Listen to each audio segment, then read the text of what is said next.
Bir cümle öz ma'nosini topgan programma.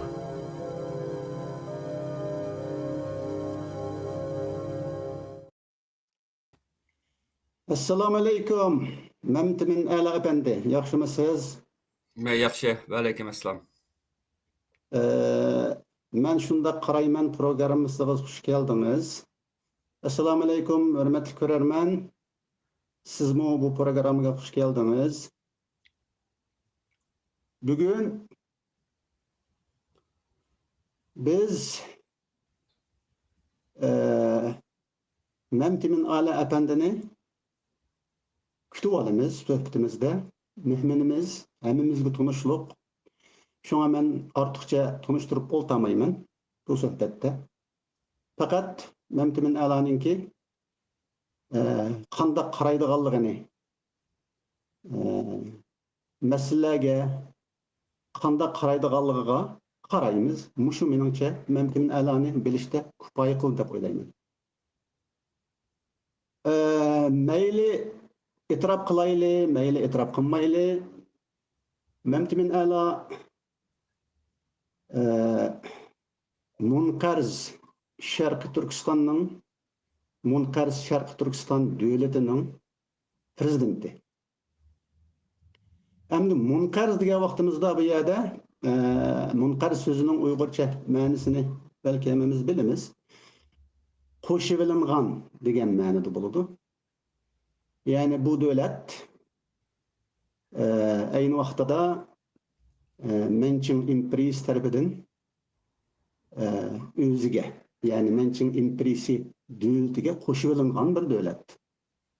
O chaqda davlatimizning ismi Saidiya xonligi edi, yoki Saidiya davlati. Memtimin Ala mana mushu davlatning, mushu Munqarz davlatining sürgün prezidenti hozir.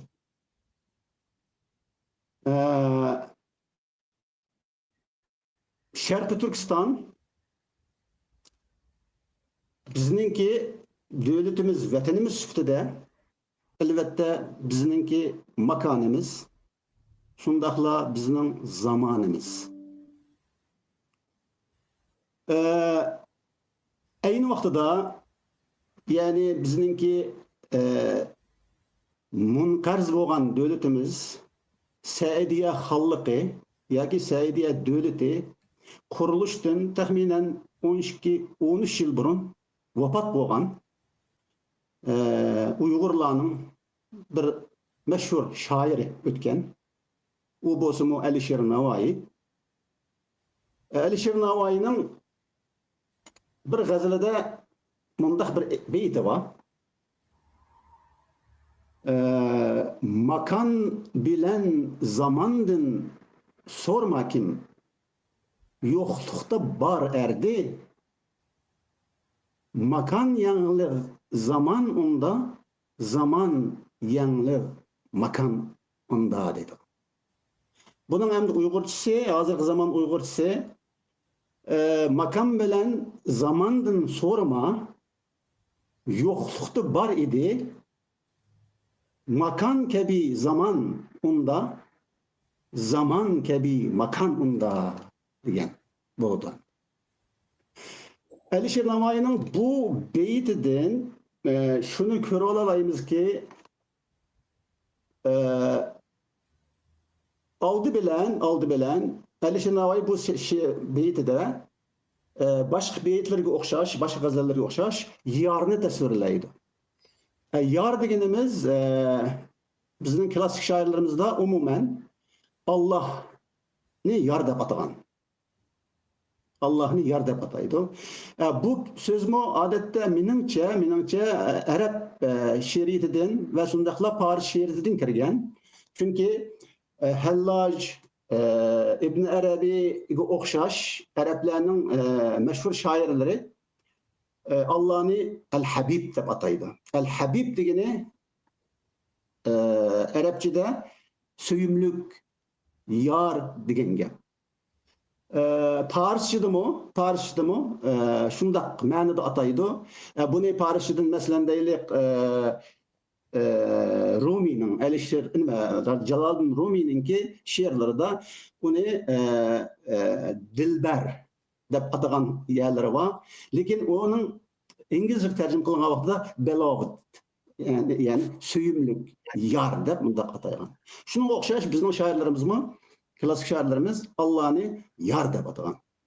Hem Navoiy bu şiirde şu yarni, yani Allah'ını tasvirlab, sen Allah'ını makam bilen zamandan sorma. Yani makam bilen zamandan Allah hakkında sorma. O yoklukta bar idi deydi. Allah yoklukta bar idi. Şundaqla muşu Allah makamga o'xshaydigan zaman, şundaqla o zamanga o'xshaydigan makan deb mundaq tasvirlagan. Bu bizdeki klassik shoirlarimizning bo'libmi bizdeki milliy tafakkurimizningki zaman ve makanga bo'lgan qarshi Alisher Navoiy vakilligidagi. Endi biz bu yerde muşu sualni bizning hozirgi zaman yozuvchilarimizdan ve shundaqla hozirgi zaman obzorchilarimizdan biri bo'lgan Memtimin Ala Efendi'den bu sualni qayta so'raymiz. Memtimin Ala felsefe pella doktori, makan bilen zaman felsefede nihayet negizlik, asaslık, işki hukum. Şuna makan bilen zamanını biz Memtimin Ala'dan so'rashni to'g'ri topdik, muvaffaq bo'ldik. Hozir endi bizning klassik shoirlarimizninki edebiyatimizning zaman bilan makan bo'lgan qarishiga yondosh hozirgi zaman edebiyatımızninki Memtimin Ala'ninki vakilligida qandaq qaraydiganligiga biz qaramoqchi. Şuna Memtimin Efendi makan bilen zaman felsefede degende dünya felsefeside şundaqla sizning qarışınızda makan bilen zamanga biz qandaq qarışımız gerek?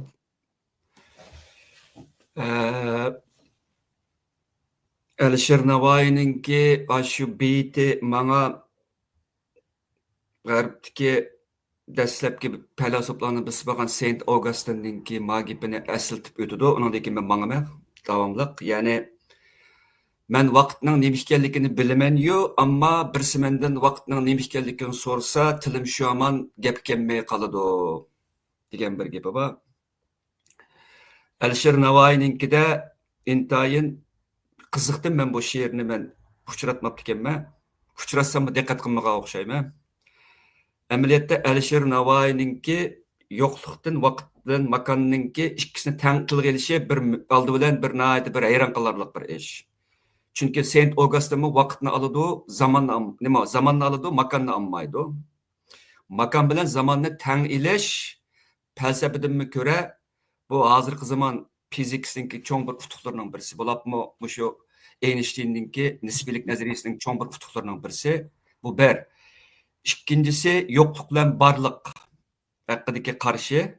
Bu qarashdimi bizningki bu zaman bilan makon haqidagi qarshimizda nihoyat cho'nqur bir falsafiy ma'nosi bor. Ya'ni biz yo'qlikdan barliqqa kirgan vaqtida boshqa narsaga kirmaymiz, zaman bilan makonga kiramiz.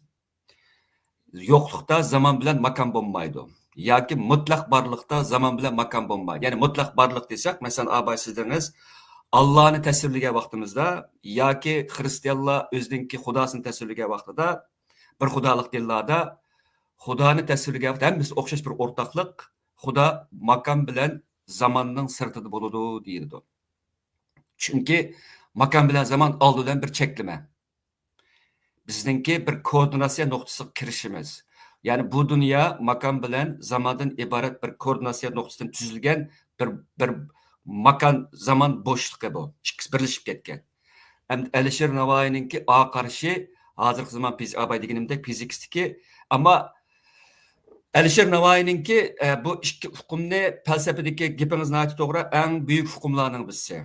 Xuddi fizikadagi eng buyuk hukmlarning birisi makon bilan zamon bo'lgandek, falsafadami makon bilan zamon qadimdan tortib barliq faylasuflarni digidek o'ylantirgan va ularni ma'lum jihatida qalam tavratkizgan bir ikki hukm. Buni bilmay turib dunyoning mohiyatini deydigan narsa metafizika bo'ladi falsafada, bilasiz. Metafizikaga kirgan vaqtimizda bu ikki hukmni demay o'tolmaymiz.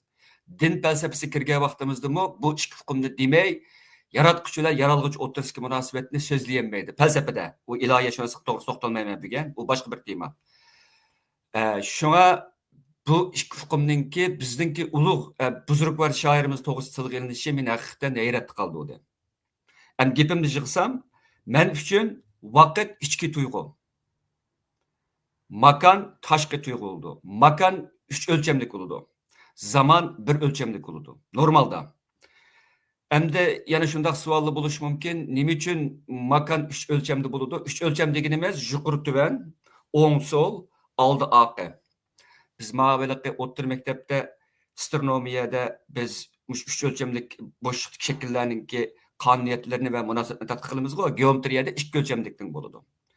Normal turmushda makan bilan zaman birlashib ketgan bo'ldi. Masalan Ahmadjon sizga Mesela ben sizinle Toronto'daki palani koçuninkideki palani binada körüşeyle desem bu makanını közetken bulumen. Ama körüşelişimiz için bu yerde çok bir vakit bulaş gerek. Yani ettigen saat 10'da körüşeli degen bolsam kündülük durmuştu biz bilip bilmey makan bilen zamanınki münasebetlerden tüzülgen bir kelişim arkalık biz birbirimizle yüz görüşeleyimiz. Mana bu yerda makon bilan zaman bizning turmushimizda bir-biriga shunday chambarchas bog'lanib ketgan. Agar biz shu binoda ko'rishli deb men vaqtni demagan bo'lsam, biz ko'risholmaymiz. Menga ko'risholmaymiz. Yoki men vaqtni deb nada ko'rishilganligini demasam, yoki deyishmasak, yoki ikkimiz kelishmasak, biz yana menga ko'risholmaymiz. Ko'rishishimiz uchun bizda ham vaqt, ham makon bo'lish kerakda. Shu vaqtning o'zida ikkilimiz o'rtaq bir yerga kelgan vaqtimizda, ya'ni bu o'rtaq yerga kelishimiz uchun bizning ichki tashqi tuyg'ularimiz moslashib ikkilisi bir-biriga uchrashgan vaqtida, masalan, men sizlar shu binoda ko'rishib, qo'l ilishib ko'rishgan vaqtimizda mendagi 5 a'zo, ichki tashqi 5 a'zoning hammasi aktivlashadi. Sizdagi 5 a'zo aktivlashadi. Bu vaqtda biz haqiqiy ko'rishgan bo'lamiz. Ammo hozircha degan vaqtda ikkimiz hozir degan vaqtda sizning hozir bilan mening hozirim o'xshamaydi. Ikkimiz ma'lum bir daqiqalar farqidagi ikki zamonda yashayapmiz hozir. Uning ustiga ikkimiz ikki makonda, ya'ni ikkimizning makoni mavhum makon hozir. Biz 5 a'zoyimizning hammasi jazmlashtiradigan birdeklikda emas hozir biz. Bu real dunyo bilan mavhum dunyoning farqi. Shunda bo'lsa-mu, biz buni real dunyodek qabul qilib, xuddi ikkimiz hozirning o'zida xuddi o'rtaq bir bo'shliqda ko'rishayotgandek, 3 o'lchamlik bo'lmasam, 2 o'lchamlik bir bo'shliqda ko'rishayotgandek bir tuyg'uda bo'lamiz. Bu hozir mavhum dunyoda makon bilan zamonninki birlashmasiga qarta qanchalik darajada mavhumlikni ketilib ketganligini bildirdi. Biz shunday bir dunyoda yashayapmiz. Men yana ilgirlab bu tema to'g'risida to'xtalmay, mavhum dunyo bilan real dunyoni, ya'ni vaqt bilan makonninki bizning reallik tushunchimizga qanday ta'sir, buni kerak so'zlay. Yig'ib aytsam, menimcha makon bilan vaqt dunyoning koordinatsiyasi, barliq yaratilmışlar ve canlıklarını tabirleydigan, ularni yekkilaydigan bir hukm bu. Buningsiz biz yekkilanmaymiz ve bu dunyodagi mavjudligimizningki aniqlikka erishmaymiz.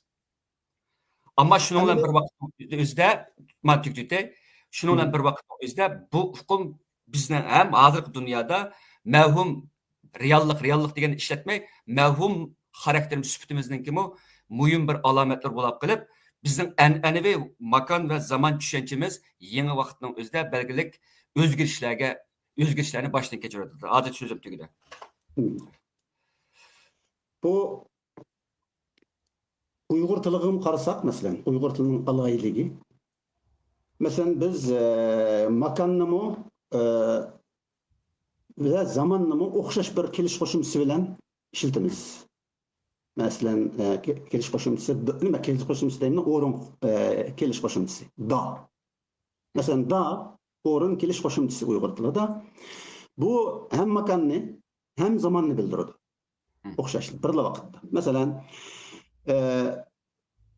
sizning olgan misolingiz o'xshash. Mesela men yo'lda desem, yo'l mening makanim bo'ladi. Men uyg'onganda desem, bu yerdagi da meningki uyg'ongan vaqtimni ko'rsatadi.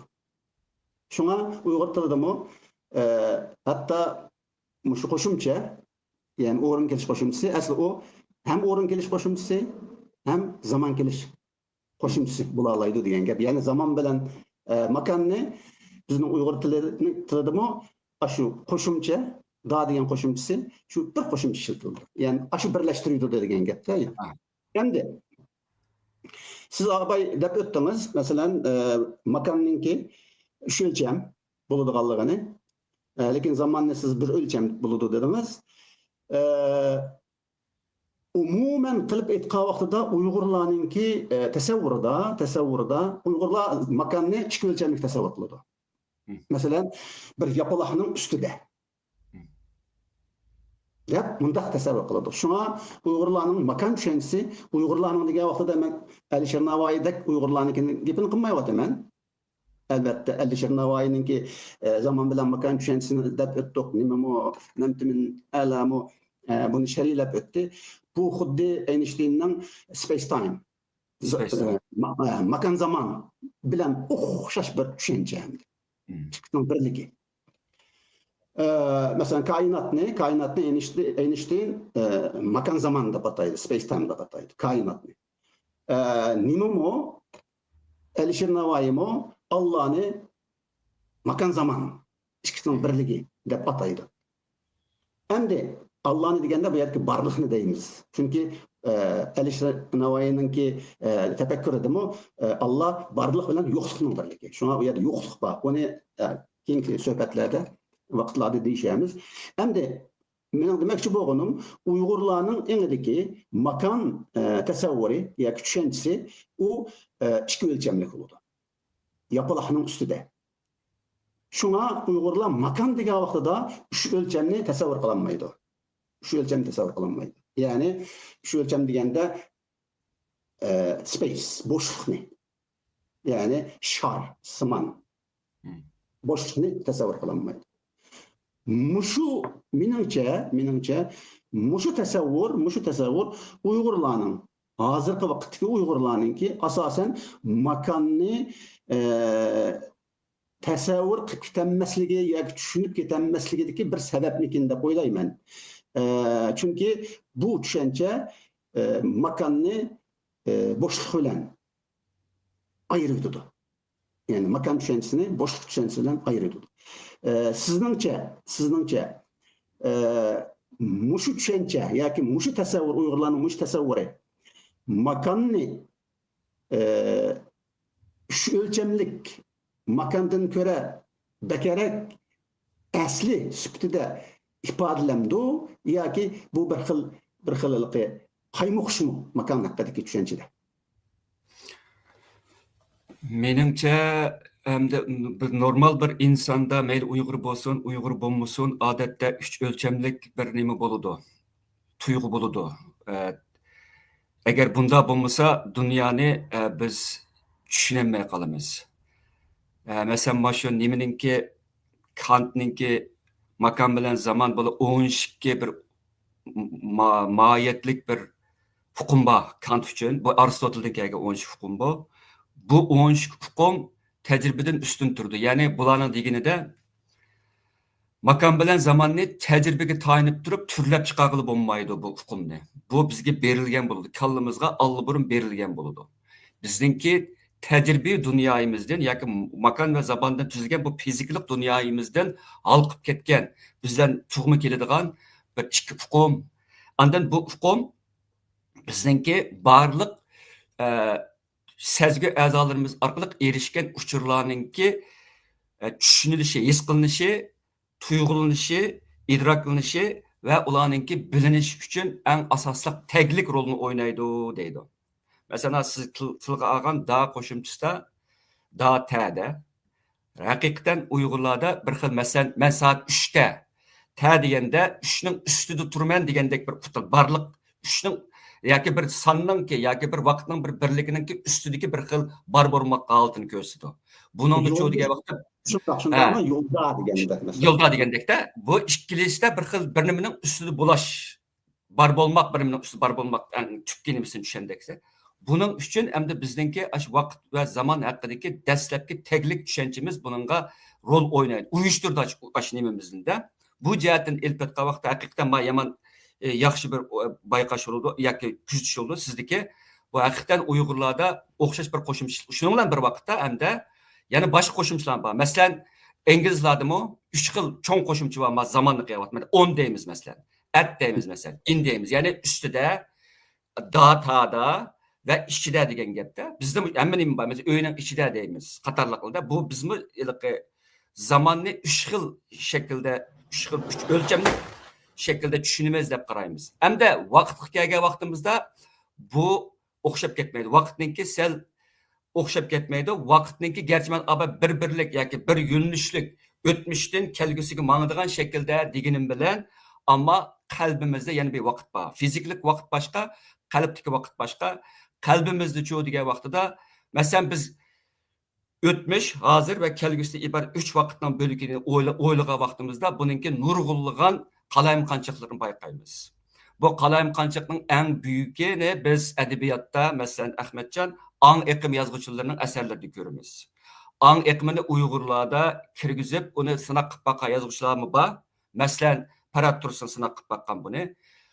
G'ulom Osmon Abadimning eng yaqinqi Yerling Tashim degan romanidan bu ahvol. Bu vaqtninki burun, hozir, o'tmishdan iborat baxil tartibga xiloflik qiladi. Ya qasdanlik emas, amaliyotda bu insonning kallasiningki vaqtning idrok qilishi, asmini o'zining tartibiga emas, balki o'zininki kallada qandaq zohir bo'lganligiga qarab turib tasvirlaydi. Bu yerda aqliylikka ko'ra, aqliy tartibdan ko'ra, balki aslidagi asmlarninki bir-birisiga kirishib ketganligi, ilgir oxirligining buzilib ketganligiga qarab turib, bir xil sodiqlik bilan tasvirlaydi. Shu bunda asarni o'qisak, qalamqanchiq ichiga petib qolgandek his qilamiz. Ba'zi yozuvchilar azroq yipuchi berdi vaqtdan ilgir keyinligida. Ba'zi yozuvchilar kallasiga nima qandaq ifoda qilgan bo'lsa, shunda bu so'zingizga kelay, men ikkitib savolda.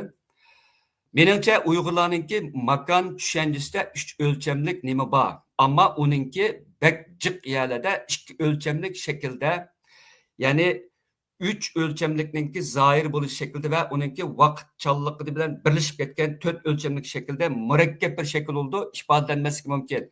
Ammo bundaq bir uqumninki tagligi bizning kallamizda bo'lmasa, bizning dunyoni tushunishimiz butunlay mumkin bo'lmaydi. Biz mush orqali dunyoni tushunamiz. Hamda yana bir savolga kelaydi men. Hamda Uyg'urlarningki makon tushanchisidagi bir qadar g'alitlik va oddiyligiga men diqqat qilgan. Buni men nimadan diqqat qilgan desangiz, bu bizningki vatan haqida yozilgan nurg'unlagan sayohat xotiralarining ko'pinchisida bir nuqta diqqatimni tortadi. Siz chet ellikniki sayohat xotiralarini o'qisangiz, Uyg'urlarning hayoti intayin bir xillikda o'tadigan hayot degan bir gap bor. Bir xillik degan gap bek ko'p uchraydi. Men bu so'zga diqqat qilgan. Bir xillik degan gapning o'zi ko'pincha hollarda o'zgarishninki bek ko'p bo'lmaydiganligini ko'rsatadi. O'zgarishning ko'p bo'lmaydiganligi bizningki makon tushunchimizda bir xil nihoyatda zerikishlik va bir xil o'xshashlik o'zgarish bo'lmagan hayotni ekib qo'ydi. Bu nada ko'p uchraydi degan vaqtda bu turmada ko'proq uchraydi. Turmadan qo'rqinchli tarafi uning 4 tomon ichida bo'lganligidan ko'ra, uningdagi makon bilan zamonninki asosan farqini tugab ketadiganligi, o'xshashib bir xil bo'lib qoldiganligi. Masalan, bu yerda men bir misol ko'rsatib o'tib ketay. Bizningki men xalq nashriyatida ishlayotgan vaqtimizda Ahmad Emin deydigan bizning bir muhtaram bir nasrchi bir akamiz bo'ladigan. Bu odam bilan u o'zimi koni bir inqilobchi o'rta maktabni bitirib Urumchida siyosiy sabablar bilan qo'lga ilinib, yolg'iz turmaga solinib ekan bu odam. Keyin men bir kuni paranglashib qilib, bu odam bir gapni deb bergan menga. Men keyin türmeden chiqqandan keyin yolg'iz kameramda shu yerda yetib uzun yillar yetib chiqqandan keyin vaqt tushunchimni butunlay yo'qotdim. Hattoki vaqt tushunchimdan emas, hattoki xotiramdan yo'qotdim dedi. Ya'ni men o'zimning telefon nimani bilmayman deydi.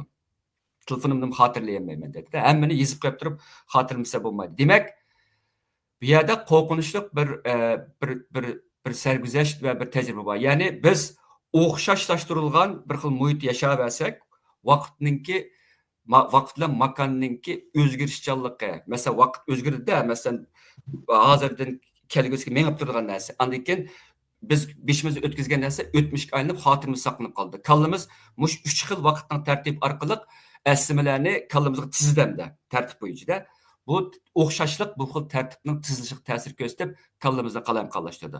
Hamda cho'ng jihatdan Uyg'urlarningki munqarizlik tarixini keyingi mustamlikaga tushgan, mustamlikaning ichida Uyg'urlarningki o'xshash bir xil makonga band qilinishi, boshqa yerga bag'izilmasligi, boshqa yerga berish bo'lmasligininki boshqalar tomonidan belgilanish qatorliq nurg'un omillar ehtimol bizning kollektiv engimizdagi makon va zamon tushunchimizga ta'sir ko'rsatib, jiq o'zgarishlarni barliqqa keltirmaydigan yoki uni idrok qilolmaydigan ko'pincha narsani bir xil shaklda idrok qiladigan bo'lib, makon bilan makonninki 3 xil bir-biridan farqli holatlarga qarta sezimchanligimizni tuvallatayotgan ahvol bo'lishi mumkin. Men buni bu xil shaklda tushunaman. So'zim tugadi hozircha. Amsa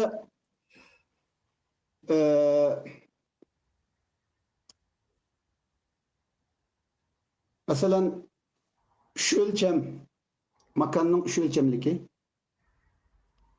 hozircha biz makon bilan zamonning birligini yoki Alisher Navoiy aytgandek mush birligini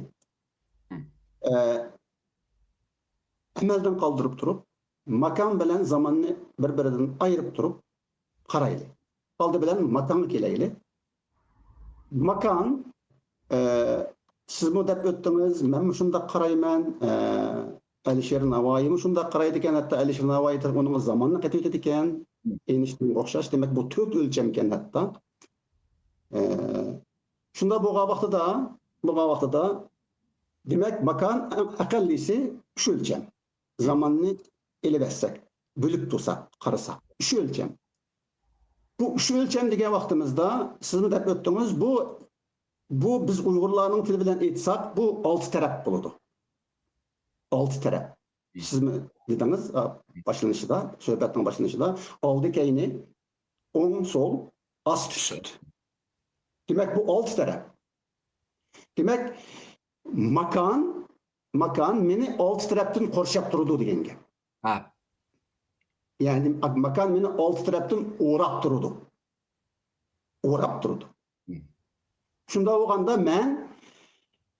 men bir yerda degan vaqtimda men o'zimning makoniga ishorat qilgan vaqtimda, makonimni ko'rsatayotgan vaqtimda men ko'rsatayotgan shu narsaninki meni o'rab turganligini va meni o'z ichiga olganligini demoqchi bo'laman. To'g'ri. Shunda bo'lgan vaqtida alaylik men koinotda desam, uningdan burun deylik, bizning ko'rarmanlarga tasavvur qilishiga biroz osonroq bo'lsin. Masalan, oldi bilan men zaminda desam, men yer yuzida desam, cho'qim bizningki siz eskartib o'tgan mush kollektiv ingimizda, kollektiv zamon ingida men zaminning ustida degan bo'laman. Men zaminda degan vaqtida shuning bilan meni zamin o'rayolmaydi. Ya'ni men 6 tarafdan o'rayolmaydi, u faqat ostimda bo'ladi. Yapaloq shaklda bo'ladi. Mana mushundaq tasavvur qiladi Uyg'urlar makonni. Lekin biz zaminda degan mushu o'rinni amaliyotda buni kim deyli? Zaminda degan o'rinni endi men jahonda dey. Masalan, koinotda desam hozirgi til bo'lib qoladi. Masalan, biz burun Uyg'urlar jahon deydi uni, dunyoya jahon deydi. Men jahonda desam, u çağda Uygurlar cihanni yapılaq tasavvur kılanmay kalıdı. Çünkü o cihan degen mevhum bolgandyken Uygurlarga zimindek onda konkret bolmagandyken şunun bilen men cihanda degen wagtda Uygurlarning iňida bir xil ölçemle iniqlanmaydı. O iki ölçemme emas. Lekin üç ölçemni tasavvur kılanmaydı. Şunun bilen bu cihan bir xil bir ölçemde iniq qilishi mumkin hatta. Bir tuzsuzlukta değil mesela. Lekin Uygurlar men cihanda degen wagtda çokup bu cihan uçağda makan süptüde aşı sözlük içinden yani men cihanda digüçünü alt taraftan bütünley uğrap durup şu digüçünü men cihanda digüçünü ölçüge elip alıdı. Yani men makanda digüçü cihanda digüçü cihanның içinde olur. İngilizce'deki içinde. Inside. Demek cihan şu mendin elbet kavakta o üç ölçemlik şar, boşluk. Demek o zamani tilimizde yani hazır fiziklarının tilida space, boşluk. Yani cihan demek boşluk. Undaq bolganda bizning makan tushunchamiz ahirda nima bilan reallaşıdı degan vaqtida uning boşluk ekanligi bilan. U çoqum boşluk. Hatta men ziminda desem o çağda men turib atgan zimin, yani mening makanim bo'lgan ziminmi yana mush boşlukda, mush boşluk o'rab turadi uni. Mush jahon o'rab turadi. Demak, men turib atgan zimin, mening makanim bo'lgan ziminmi boşluqning ichida, makanning ichida. Undaqda men yo'lda desemmi, mush yo'lmi yana makanning ichida, ya'ni boşluqning ichida.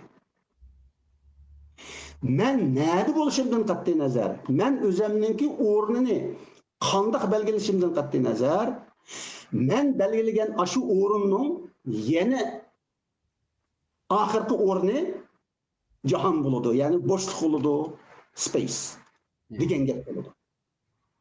Shunda bo'lgan vaqtida, meninki belgilagan makonlarimning hammasi qandaqdir bir xil real emasdak, haqiqiy makon emasdak, bir xil xam xiyoldak, haqiqiy makon, rost makon, chin makon, real makon u mush boshliqdak bilinadi makon tushunchasida. Mushundaq yani Uygurlarninki makon haqidagi o'ylanishlariningki men hozir tasvirini deb turibman, sizningcha shundaqmi? Meningcha Uygurlarniki endi haqiqatan to'g'ri jahonda degandimi texnik bir daraja kengaytay.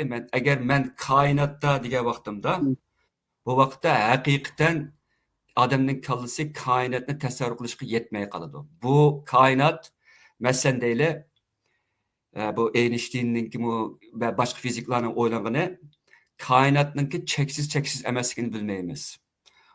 Vaqtni azroq qisqarmaydi, garchi biz makon to'g'risida bevosita to'xtalayotgan bo'lsakmi, vaqtning cheksiz yoki cheksiz emasligini bilmaymiz. Bu bir. Makon kelaydi. Ikkinchisi falsafadagi masala bu. Ya'ni bu yerda bu makonning bir xarakter to'g'risida bundaq bir o'ylanish bor. Ya'ni bu yerda mutlaq makon bo'lib, bu makon xuddi bir abay deyotgandek bir shar yoki bir şardak yoki bir xil üç ölçemlik bir boşluqdek bo'lib, boshqa jismlar va odamlar shuning ichida ma'lum bir xil orliqlarningki munosabatlash orqali shuning ichida mavjud turamdi deydigan bir qarash bor. Yana bir qarashda bu yerda mutlaq makon yo'q, balki makon har bir jismlarningki shu yerda egilagan o'rni bilan shu yerda shunday bo'ladi. Bu yerda shunki birlashmasdan bir makon kelib chiqadi deydi. Bu ikki xil qarashda men sizningki nimangizga keladi. Endi biz koinot degan vaqtimizda bu masalan cheklik deyli, masalan cheklikni deb turlar, koinotni. shu cheklik bo'lgan vaqtidami buni tasavvur qilmoq haqiqatan qiyinga tushadi. Bu yomon cho'ng gap bu bir. Ikkinchisi bizning ko'rish nuqtamiz o'xshamaydi. Masalan, men koinot degan vaqtimda o'zimning ko'rish nuqtasidan osmon qarab boqaman masalan, qatorliqlar. Ammo siz meningki osmonga qarayotganligimga qarayotgan bo'lsangiz, bu sizga yana boshqa bir xil makon tushunchisini beradi. Mening makonimga nisbatan hattoki. Demak, meningki o'zimning makonim sizdan tushuncham bilan sizning meningki o'zimning makoniga bo'layotgan tushunchamga qarata bo'lgan tushunchamiz o'rtasida farq bo'lgan bo'ladi. Yana bir sining shunday bo'ldi. Anadan keyin masalan koinotda bir zot bor deydi. Masalan Alloh bor deydi. Agar bizningki osmon qarayotganligimizni ko'rib turdi desak, hamma tekshirishni o'z ichiga olgan vaqtda bu vaqtda texnikum murakkab ish beradi gap. Ya'ni bu yerda bir nuqtaning nadiligi bek muhim bo'ladi. Qaysi nuqtadan turib biz o'zimizningki koinot ekanligimizni idrok qilishimiz bu intan muhim bo'ladi. Uning ustiga bu yerda mutlaq nuqta yo'q. Siz bilan mening o'rtamdagi nuqta, sizning meni kuzatishing, meni sizni kuzatishim qatorliqlar o'rtasidagi va boshqalarga bo'lgan munosabatlarimda cheksiz bir nuqtalar bor bu yerda. Bir-biriga bog'lanib ketgan nuqtalar bu. Bu jihatdan elib etgan vaqtida bizningki makonning ichidagi o'rnimiz va o'zimizning o'rni haqidagi idroklarimizni his qilgan vaqtimizda yomon cho'ng bir cheksizlik ichiga kirib ketib qolamiz. Mayli u makon bir cheklik bo'lsin, cheksiz bo'lsin. Demak, meningcha insonlar bu xil cheksizlikdan qutulish uchun men koinotda degandek bir jumla orqaliqla endi bu biz buni ifodalagan vaqtimizda bir chekka erishib olamiz. Til bizni qutqizdi bu yer. Cheksiz bir tasavvurdan, cheksiz bir xil idrokdan til bizni qutqizdi. Yoki bizningki til orqali olib boradigan idrokimiz bizni bu xil cheksizlikni qutqizdi. Chunki bizga bir aniqlik berdi. Bu aniqlik tilda ifodalandi. Bo'lmasa bu qiyos qilish qiyin bo'lgan bir narsa bo'ldi. Shuning bilan biz ma'lum jihatda men sizning gapingizga qaytilaman.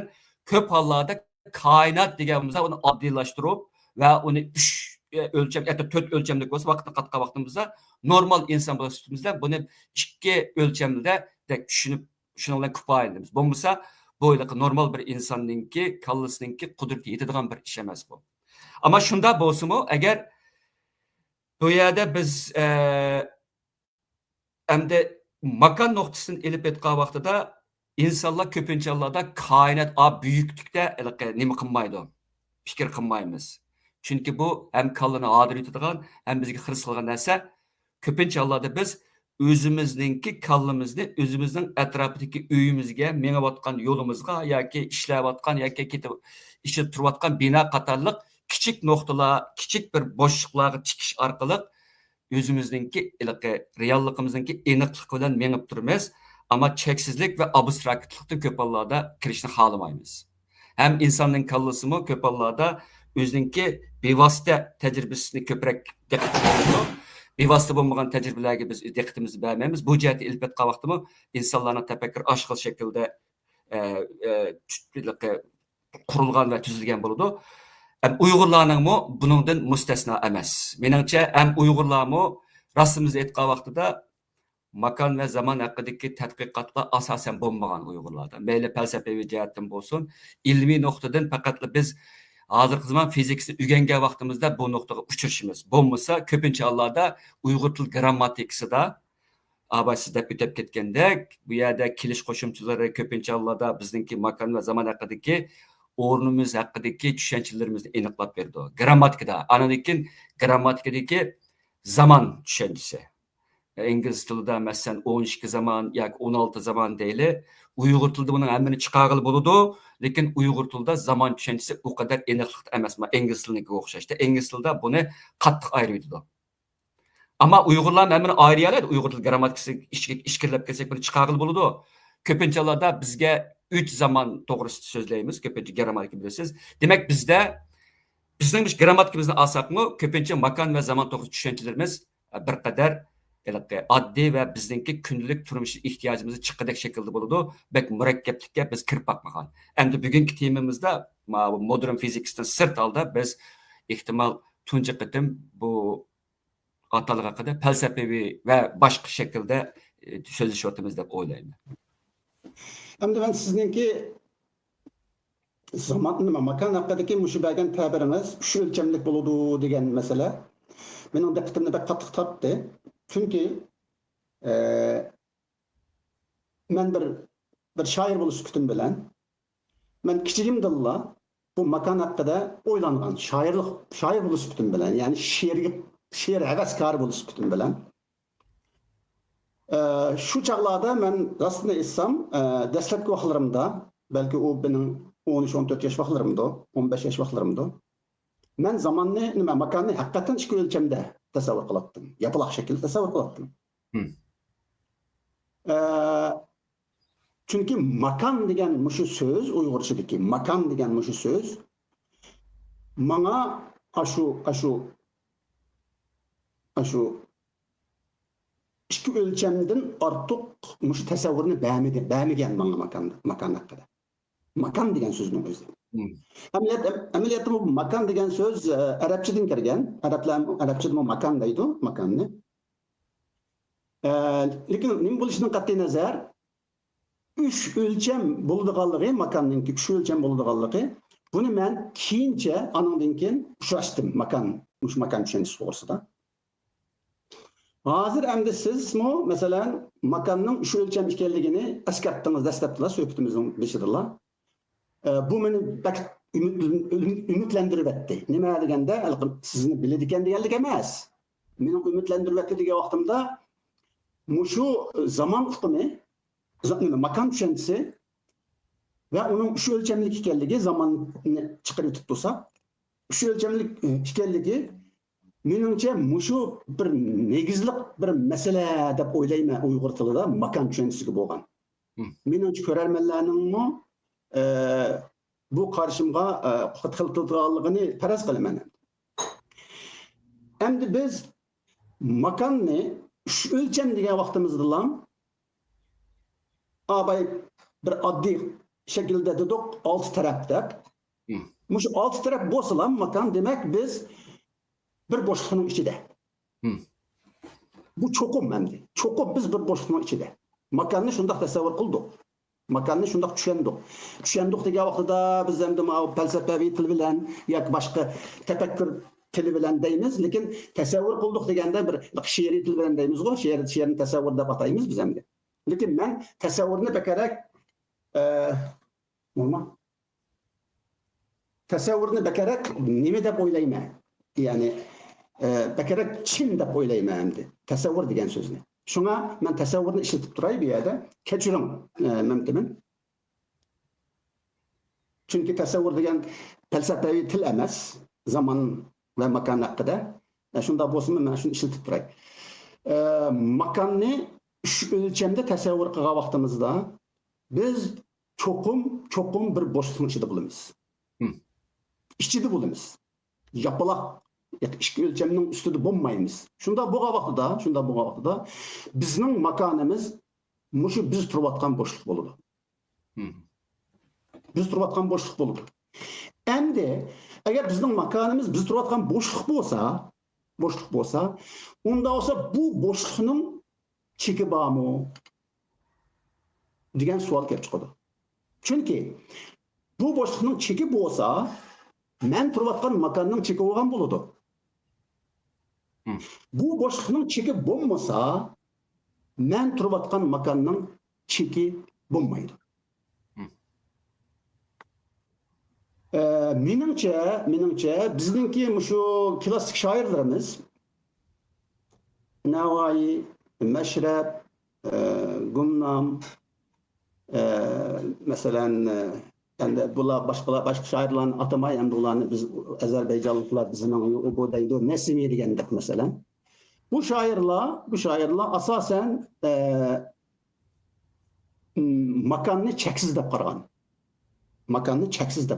Chunki ular makonni cheksiz deb qarashligi sababi nima degan vaqtida Alloh cheksiz bo'lganligi uchun, Allohni cheksiz deb qaraganligi uchun, shundaqla Alloh makon bo'lganligi uchun. Chunki ularning nazarida barliq mavjudiyat bir bo'ladi deb qaraydi ular. Ya'ni barliqning birligi, vahdatul vujud deb qaraganda butun barliq, mushu barliq bir. Uningdan boshqasi yo'q. Shunda bo'lganda mushu barliq bir bo'lsa, demak menmu mushu bir.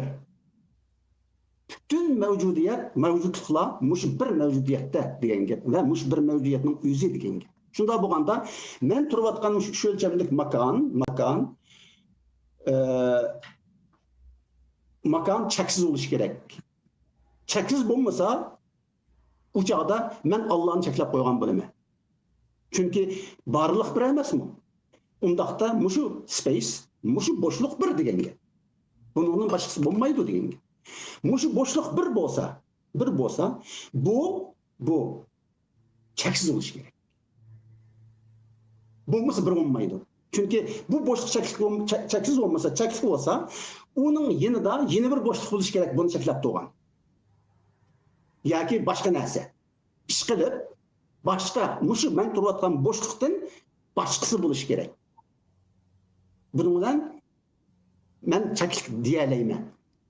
Agar men buni cheklik deyolmasam, buningdan boshqasi bo'lmaydi. Shuning bilan bu cheki bo'lmagan shaklda bu bo'shliq, mushu olti taraf cheki yo'q shaklda, cheksiz shaklda kengayib ketadi degan. Olti taraf kengayib ketadi. Demak, mening makonim u chaqda makonsizlik bo'ladi degan. Ya'ni mening makonim u chaqda makonsizlik bo'ladi. Rumining so'zi. Mening makonim. Rumi mi etti mesela mening makonim makonsizlik. Chunki Rumi, Alisher Navoiy, Mashrab, bizning bu shoirlarimizning hammasi farislarning olan, arablarning Hallaj, Ibn Arabi degandek, Rabi Adawiya degandek shoirlarning hammasi makonni cheksiz qo'ygan. Chunki u bir bo'lish kerak. Bir degan Allah degan cheksiz. Unda olganda mening makonim, mening turayotgan yerim cheksizlikda. Shunga mening makonim cheksiz. Deb bunda qaragan. Mushu qarashida olgan vaqtimizda men masalan mening mushu she'riy tecrübem, şiir tefekkür jarayonimda men mushu makonning cheksizligiga ishondim. Chunki siz abayda o'tdingiz, bu bizga mushlar keladi. Ya'ni biz qaror qilolmaymiz buni. Ba'zi hukmlarni biz qaror qilolmaymiz. Mushu biz qaror qilolmaydigan, bizga tengiladigan, biz majburlanadigan eng asosli hukmlarning biri cheksizlik. Şuna Allah cheksizligi bilan biz Allah haqqida bas munozara qilisholmaymiz. Chunki bas munozara qilish uchun u cheksiz bo'lishi kerak. Siz cheksiz bilan munozara qilisholmaysiz. Mumkin emas. Mesela mushu makonni, mushu o'lchamlik, mushu bo'shliqni cheksiz desak, u chaqda mushu men turayotgan mushu bo'shliq, cheksiz bo'shliq haqida men bas munozara qilisholmayman. Faqat mushu cheksizlik menga barliq o'zining xarakterlarini, o'zining sifatlarini menga yetkazadi, menga beradi. Men ma'ud. Cheksiz degan men mundaq bo'laman. Shunda bo'lganda, mushu cheksiz makon yoki hozir uni Alloh deb atadi, hamda bizning klassik shoirlarimiz yor deb atadi. Mushu cheksiz makon cheksizligi bilan menga nurg'un bilimlarni ato qiladi, tushunchalarni ato qiladi, tasavvurlarni ato qiladi. Men uni tasavvur deyman endi. Buning ichida eng asosligi birlik. Çünkü cheksiz bir bo'ladi. Çünkü siz mushu makonni, mushu bo'shliq, uch o'lchamlik bo'shliqni, olti tarafni cheksiz kengaygan deb tasavvur qilsangiz, u chaqda buni cheklaydigan boshqa bir nima bo'lmagandikin, demak bu birla degan gap. Chunki yana birisi bo'lsa, ma'o cheklab qo'yib qoladi. Yana birisi ma'ni cheklab qo'ydi. Shundoq ekan, makon cheksiz. Bunu İngilizce'de desek makonni biz hozirgi tilimizda biz hozir ikimiz masalan buni bo'shliq deb tushundik makonni. Unda bo'lsa mushu bo'shliq, mushu space zamonni evitib turdik hozir. Muşu space cheksiz bolsa, uçakda bir oludu. Uçakda bir oludu iken, bizninki klassik yoki an'anaviy evimiz bo'yicha aytgan vaqtida biz faqat Allohni bir deb o'ylaymiz. Allah bir deb o'rgandik, shundoq tushundik, shundoq qaradik. Agar mushu cheksiz bir bo'lsa, chunki cheksiz haqiqatan bir bo'ladi, birdan ortiq bo'lmaydi.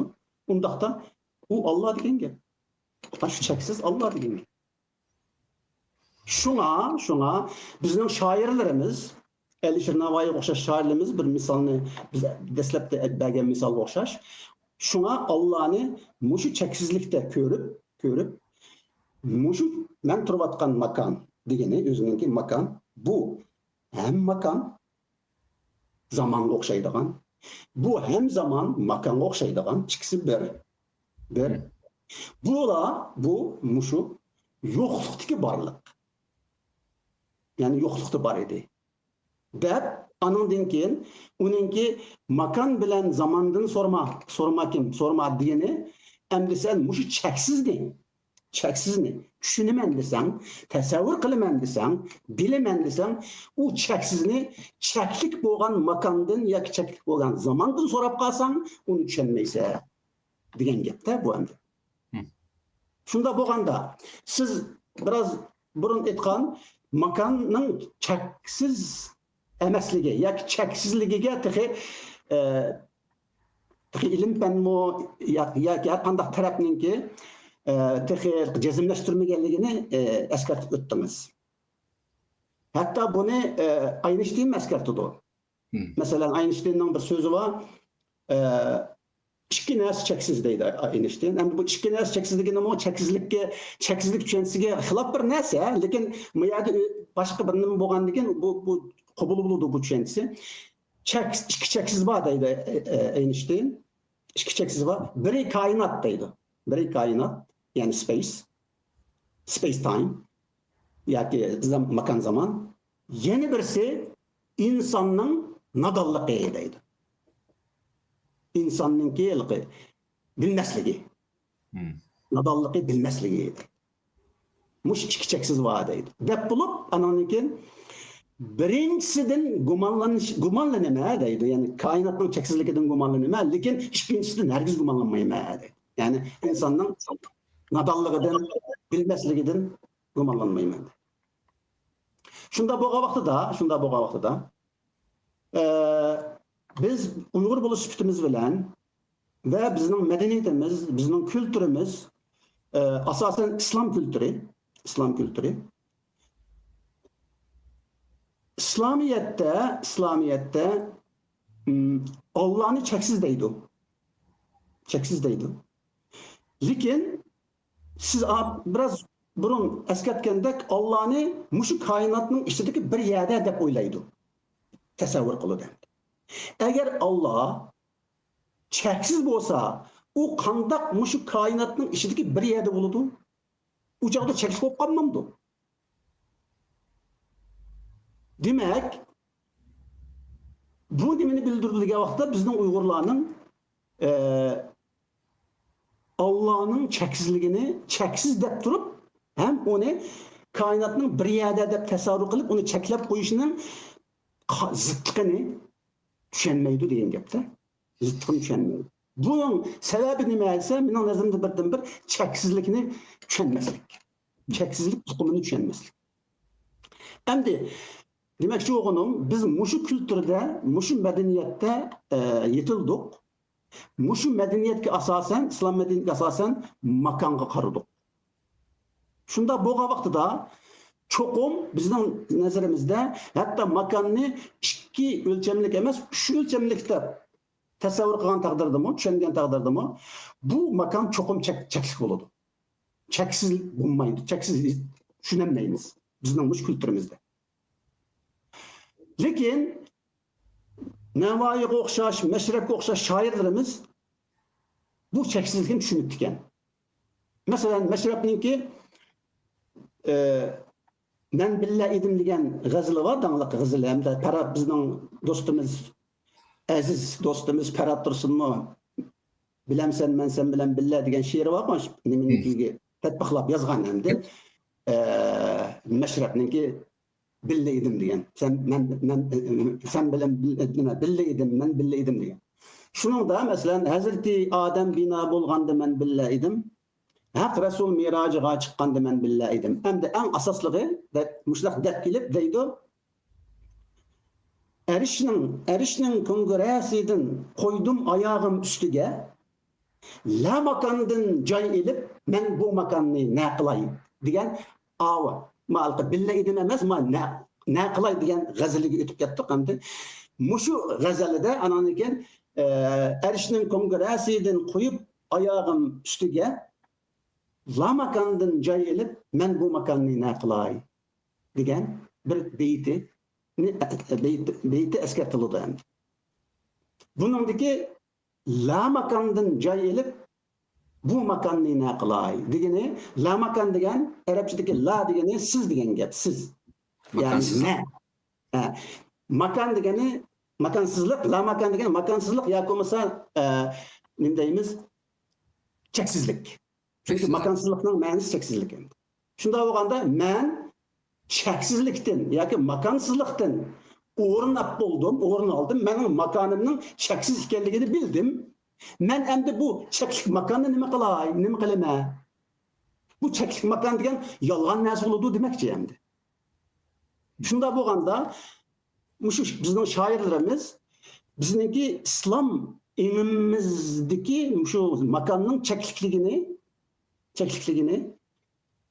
ko'rib bizga mushu asarlar orqali o'zlarining mushu g'azallari, mushu beytlari orqali bizga zaman makonninki cheksizligini ko'rsatib ekan, o'rgatib ekan va shuni jazmlashtirib ekan. Shunda bo'lganda sizningcha mushu bütün ko'rganlarimiz, bilganlarimiz falsafadan, fizikadan, çünkü fizik mu falsafa ahirda. Shundaqla adabiyotdan siz Uyghur edebiyatıdan başka edebiyatlarını köp okudunuz İngiliz tili orqali. Muşu makan tushunchasida muşu makanni cheksiz ko'rgan başka mayli shoir olsun, mayli fizik olsun, mayli faylasuf olsun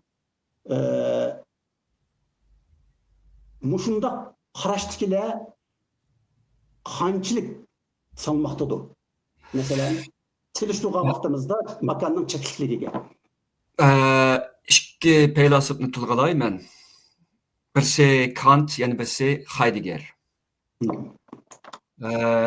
Kantninkida dal siz degandek asosan yaqinlashdinglar.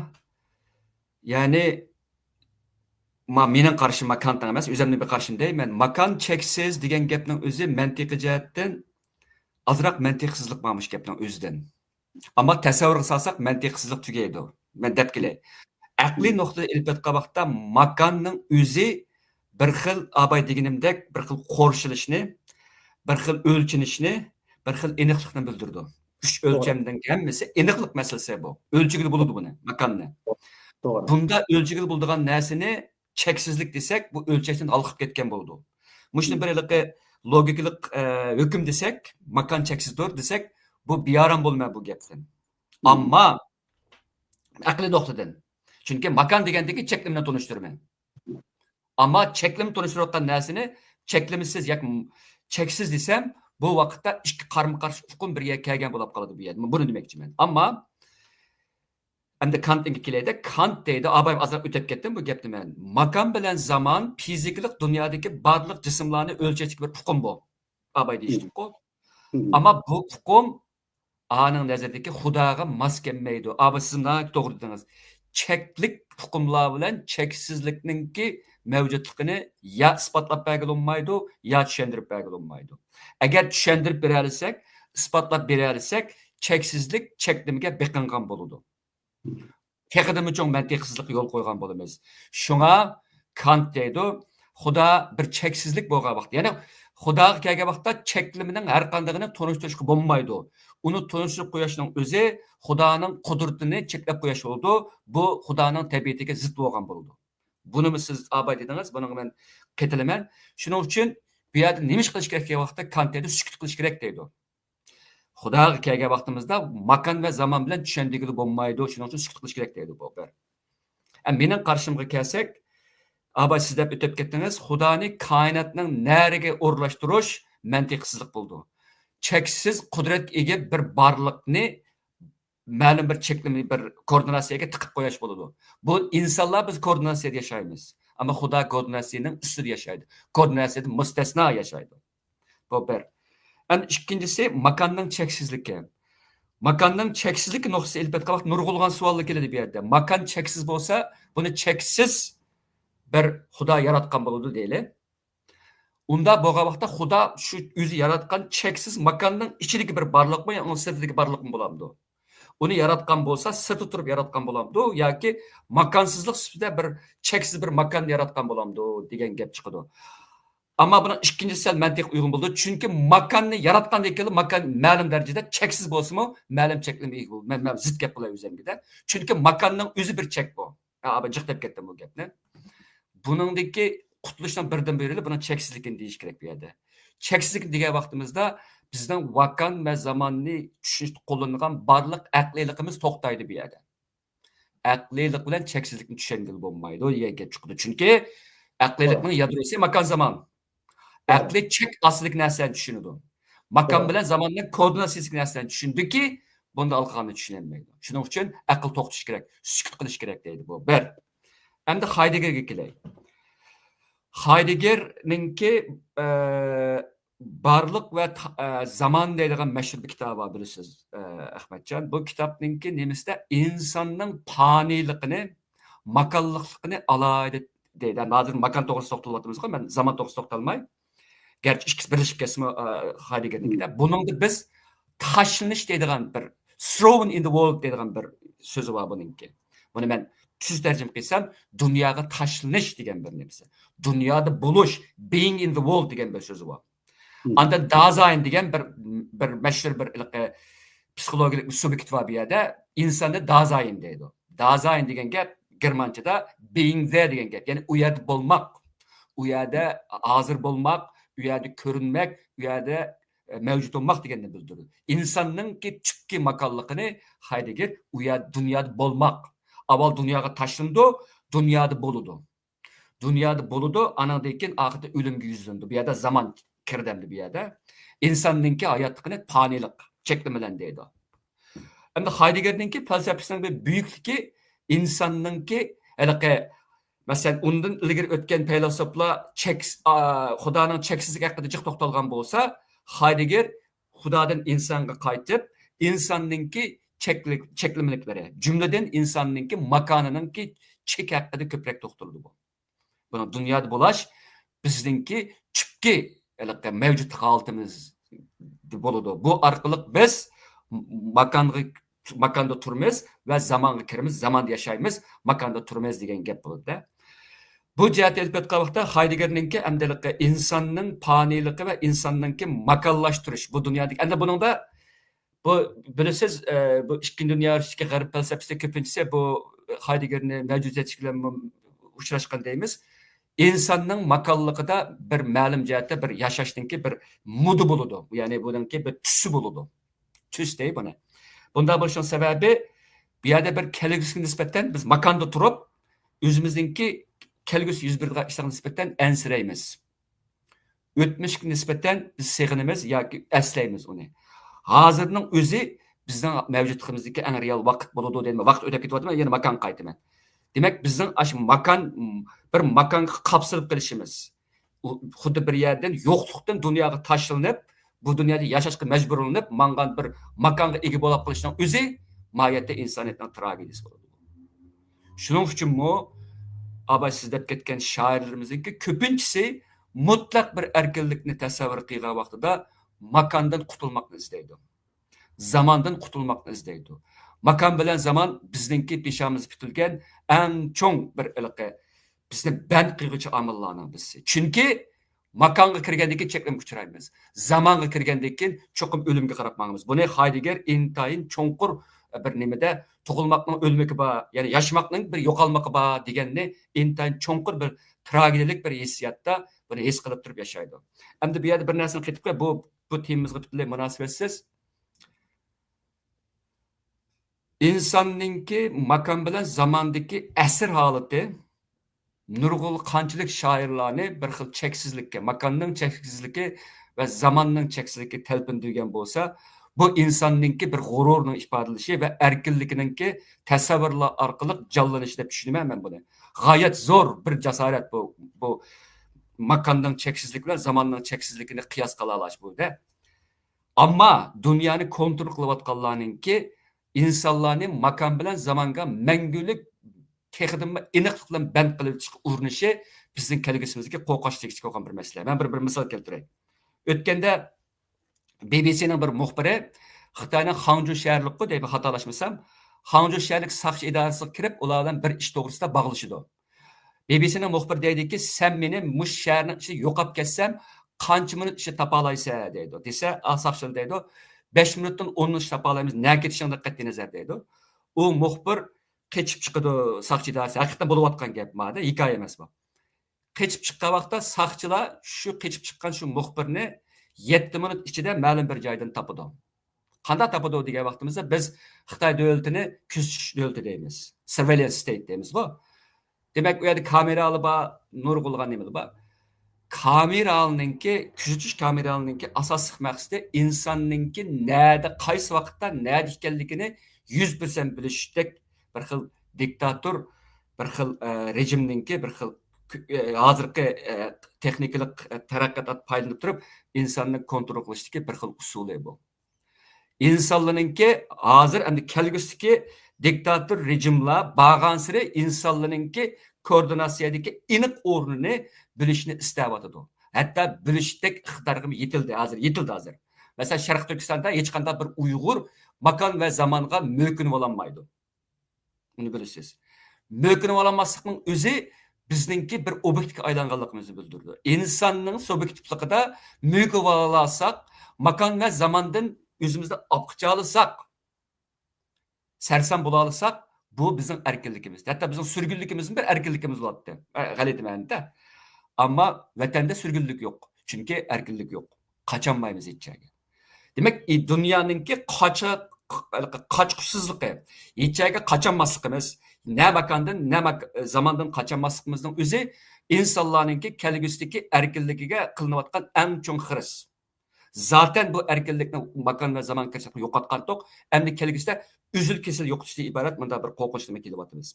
Demak, gapimni yig'sam endi makon va zamondan qutulish insonning eng adaqqa erkinlik masalasi kelib, bo'lib makondan qutulish insonning erkinlik haqidagi izlanishning bir qismi.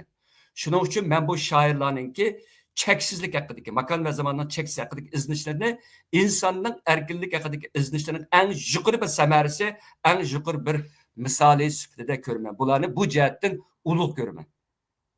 Sözüm tugadi. Bu siz biraz burun bir mühim nuqtani eslatib o'tdingiz.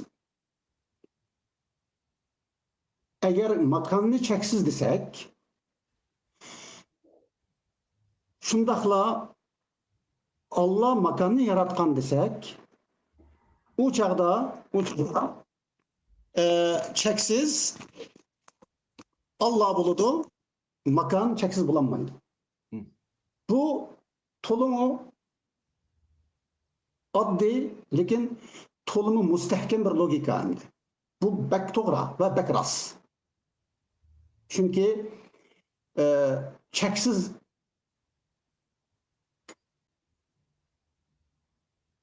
yaratilmaganligi uchun u cheksiz. Agar u yaratilgan bo'lsa, cheksiz bo'lib qoladi. To'g'ri. Shundoq bo'lganligi uchun menimcha bizningki faylosoflarimizmi, Uyg'ur faylosoflarimiz yana. Masalan, bunda deganimning sababi men Farabiyni misol olmoqchi. Farabiy arab tilida yozgan bo'lsa-mu, endi biz uni Uyg'ur davolamiz. Chunki u Uyg'ur bo'lgandan keyin yoki ish bo'lmasa turk. Türkiye milletlerden hem de. Uygur bombosu mu? Lekin biz Uygur dep turamiz, hem de Türk millet, bizim Türkiye millet olgan eken Uygur desek biliyor hem de. Mesela Farabi mu, muşu sizning muşu oylanışlarınızı şu vaqtlarning o'zida o'ylaganken deb qaradim. Men Farabini o'qigan, o'rgangan vaqtlarimda.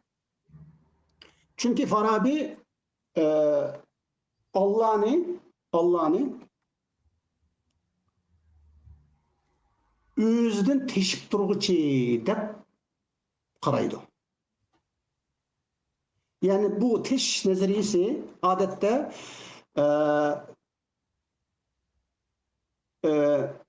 Farabi menimce klasik kadimi Yunan feylosoflaridan o'zlashtirgan, lekin bir xil ijodchan shaklda o'zlashtirgan. Shunga Farabini ikkinchi ustoz degan endi. Hatto Yevropaliklarmi ikkinchi Aristotelni deydi. İkinci Aristotel'de. Endi bu Farabininki teş nazariyəsinin mənisi nima degan vaqtida Allah cheksiz. Allah cheksiz. Allah'ın cheksizligi şu o'zininki tishshininki tugaydiganligi. To'xtamay, uzluksiz o'zidan o'zi teshib turganligi deydi. Shunda bo'lgan vaqtida biz yarattı degan söz, mesela Allah mani, yoki Allah meni yarattı degan söz, yoki Allah makanni yarattı degan söz Farabining tilida nimaga aylanadi desa, men ve makan Allah'dan taştoq degan bo'lamiz. Shunga bizmi Allah'ın taşqini, yani Allah'ın bunda aytganda bir parçası ma'nida taşqini, Allah'dan teshib chiqqani, taşqini.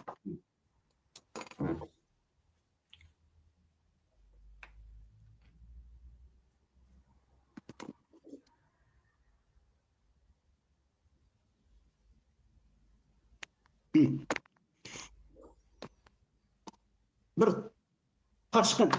Shunda bo'lgan vaqtida Farabininki qarshida Allah hem yaratquchi, Xoliq, hem yaratılguchi, maxluqning birligida bu. Yani bütün biz Allah yaratgan degan narsalarning hammasi amaliyotda u Allah'dan tashqan narsalar.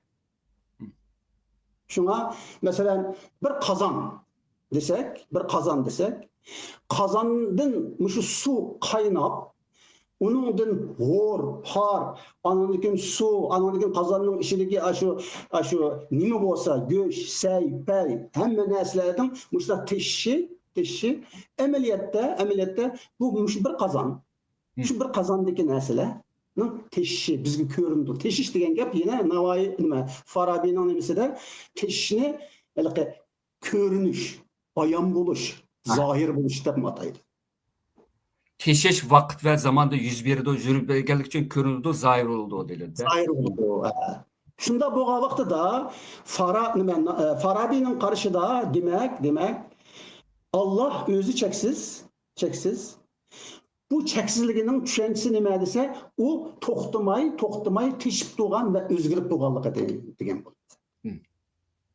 U to'xtamay teshib turgan, ovut turgan. Çünkü özgür nima? Cheksizlik degan gap kengayish emasmi ma'nosi? Kengayish degan gap ovudi, kengaydi, cho'ngaydi, toshdi degan gap bo'ldi. Masalan, Qur'onda mı deyiladi? Bu Qur'onda mesela bir ayet var. Banaynaha bi aydin ve nahnu muwassaun degan bir ayet var. Bu Uyg'urcha tarjima qilsak, biz osmonni kuch bilan yaratdik ve onu kuchlarimiz deydi. Biz onu kengaytamiz deydi. Hem de asman adette Kur'an'da boşluk ma'nosida keladi. Demek bu boşluk kengayayotgan boşluk, üzlüksüz, to'xtamay kengayayotgan boşluk, mushu kengayish, boshliqning kengayishi, boshliqning teshishi. Suv tashqa vaqtida kengayadi-ku. Shunga o'xshash, bu boshliqning to'xtamay teshib menishi. Shunda bo'lgan vaqtida buni mushu Xoliq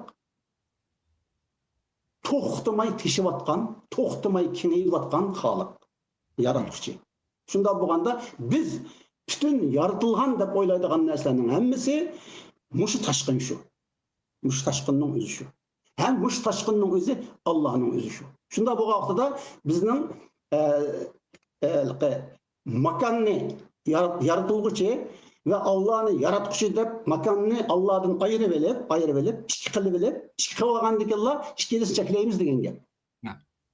Chunki haqiqatan Allohni biz makonni Alloh yaratdi ve yaratdi deganni biz Allohdan ayrilib chiqdi deb tushunib qolsak, u chaqda ayrilib chiqilganini cheklab qo'ydi.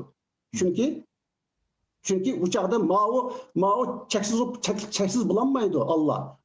Çünkü bu mao ayrılıp çıkan ölçüyü alanmadı de. Şunda bu vaxtda çekip kaldı.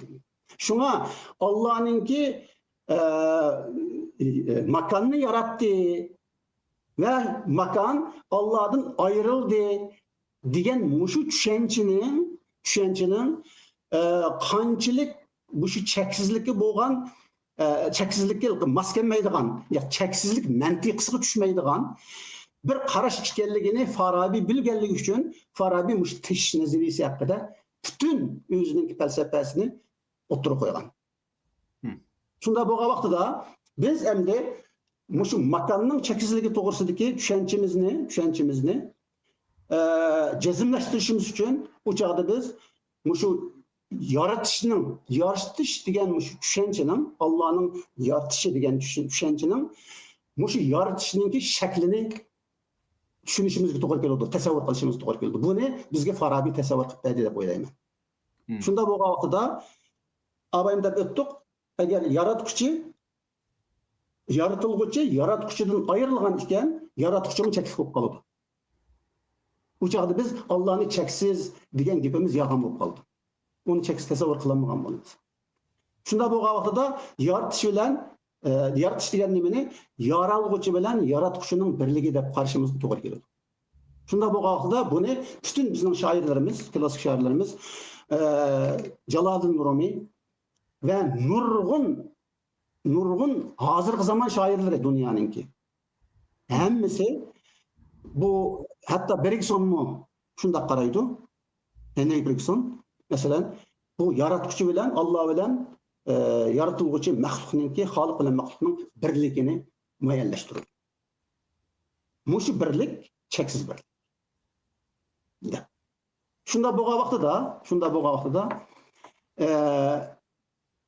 Uyg'urlarninki makonni Allah yaratgan, shundaqli makon Allah'dan ayrılgan bo'lsa bu yerden qandaq bir tasavvur kelib chiqadi desak, agar biz makonni shu o'lchamlikda faraz qilsak, mush koinot makon bo'lib qolsa, u chaqda bu koinotni Allah yaratgan bo'lsa, endi mushu Allah o'zi yaratganning ishida bo'lib qoladi degan gap.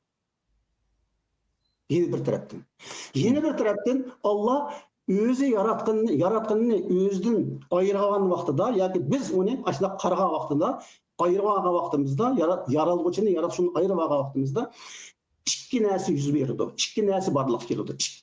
Bir emas, ikki barliq keladi. Ikkining barliqi her biri yeni birini cheklaydi degan gap. Cheklik qiladi degan. Shunga Qur'ondami Allah bir, uningdan boshqasi yo'q deb kelgan. Ya'ni ikki emas, ikki bo'lmaydi. Shunga sofistlarmi, bizning shoirlarimizmi, klassik shoirlarimizmi barliqning birligi deb ta'kidlab kelgan. Barliq bir, ikki emasdi. U bir, uning bir bo'lishi uning cheksizligi deb kelgan. Chunki bir bo'lsa, ikki bo'lmasa, u cheksiz bo'lishi kerak degan asosda. Shunda bo'lgan vaqtida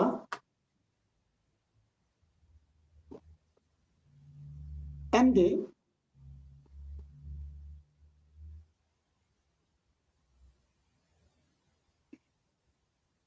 buni qanday desak bo'ladi?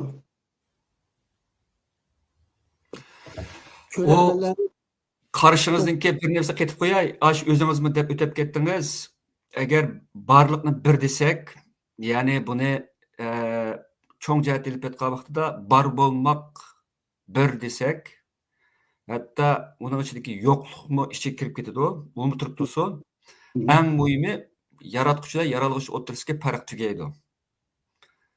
Hammasi cheksizlikka kirib ketadi. O'zingiz buni to'g'ri. Ammo uning ichidagi chekliklikni tushungili bo'lashda ozroq qiyinlamiz. Nima uchun degan vaqtda cheksizlikning ichi barliq cheksiz degan bo'lgan vaqtimizda yo'qlikmi kirib ketadi, uni turib tursin. Ammo bu cheksizlikning ichiga bizga o'xshash fani insonlarmi kirib ketmaymiz hamda. Elbette. Shunga masalan Spinozaga kelsak, Hı. mashhur Yahudi faylasuf Spinozaga kelsak, bu eng oxirisi hamma narsa substansiya deydi.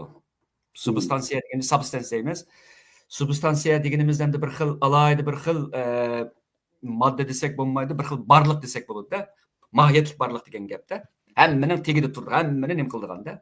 Buni cheksiz deydi bu substansiyani. Anadan bu sizga o'xshash mushunda dialogda bo'ladi bu kallasida. Ya'ni yaratquchilar yaralg'uchi o'tirisida, cheksizlik bilan chekliklik o'tirisida ikkisi birlashib turib bir chong substansiyadan ayrilib chiqadi deydi. Ammo hammasi eng oxirida substansiya deydi. U vaqtda biz bundan nasl bo'lgan shu sizningki shu hozirgi tafakkuriy aqliy qiynalishlaringiz g'arbning faylasuflaridan qiynagan bu yerda. Ya'ni agar yaratquchi cheksiz bo'lsa, yaralg'uchi qanday tushunish kerak. Uning ustiga agar yaratquchi ne biz koinotni yaratgan degan vaqtimizning o'zida agar koinotni cheksiz bo'lsa, u vaqtda koinot bilan yaratquchi o'tish munosabati qanday bo'ladi? Nerda turdi yaratquchi bu bir. Andan keyin u yerda makonni cheksiz desak, bu chaqda siz degandek agar buni ayirib o'tib qolib qolsaqlar bu yerda logik jihatdan chatoq chiqadi. Yaratquchi o'tish bir-birini cheklab qo'ydi ichki jihatdan. Shuning uchun buni hal qilishning birdan-bir yo'li yoki barliqni bir deyish kerak, ham uni cheksiz deyish kerak, buning ichiga hamma narsani sig'dirish kerak. Xuddi ma Spinoza hamma narsani substansiya deb aytganga o'xshash bo'ldi. Bu birdan-bir qutulishdan birdan-bir yo'li. U chaqda biz cheksizlikning ichidagi cheklimini tushuna olamiz. Buningda biz barliqningki turli darajalari bo'lishi mumkin. Men faqat qiyos qilyapman kallamda, buni men qanday tushunishni. Hammasi o'zining o'rnida ma'lum bir darajada bo'lishi mumkin. Cheklikning darajasi bo'lishi mumkin. Eng qattiq cheklimi bilan eng Xudoga yaqinlashgan, masalan, farishtalar deydi-da. Ularningki makon cheklik bilan cheksizlik o'rtasidagi farq bilan odatda quruq qo'ng'izlar yoki tosh o'rtasidagi farq zo'r bo'ladi bu yerda. Bir daraja bo'ladi-da. Ammo bu darajaning eng oxirisi barliqdan iborat. Ya'ni bu yerda Xudoning barliq aylanib ketadi bu yerda. Cheksiz bir birlikning ichiga yug'urilib ketadi. Shu vaqtda biz Farabiyninki teshish narsa overflowing deymiz buni inglizcha. Teshib chiqish, to'g'ri sharh edamiz buni. Davomli teshib chiqish. Bu yerda o'zgarish bo'lmaydi. Cheksizlikda o'zgarish bo'lmay qolib qolsa, bir xil nima bo'lib qolib, u chaqda yana boshqa bir nima kelib chiqib ketishing vaqtga muhtoj bo'lamiz bu yerda. Aylanib turadigan bir xil mangulik bir harakat bor bu yerda. Farabiyning nazaridagi olamda bir barliqninki o'z-o'ziga yetarlik bo'lganligidan o'zi bilan shu qadar to'lib turganligidan teshib chiqayotgan gap bu yerda. Teshib chiqib makon va zamonga kirdi, u yerdan qaytib yana ustidagi makon zamonsizlik chiqdi, yana kirdi bunda.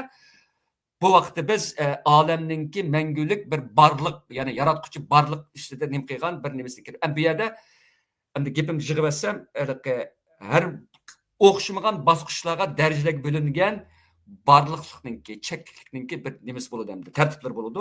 Ammo buni eng oxirsida agar biz Xudoni yo cheksizlik deyli, yo mangulik substansiya deyli, yoki cheksiz substansiya deyli, yoki bir nim deyli, buni xuddi bizning klassik shaharlarimizdek qiyos qilgandek barliq bir bo'ladi demasak, nurg'unlagan bosh og'riq chiqmaydigan talash tortish va aqliy xirislarga duch kelamiz.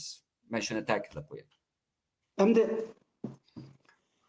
şu nimeden yine davamlaştıraylı Farabi'nin şu tiş nazariyesinden. Farabi'nin muş karışı, yani dünyaya boğan muş karışı, yani kainatka muşunda karışı. Yani birinin teşip duruşu, özden teşip duruşu, birinin özden teşip duruşu. Aşı birinin makan desek, özden teşişini uçağda zaman buludu bu. Xuddi Navoiyning she'ridek. Makon yangilik zaman unda, zaman yangilik makon unda degan.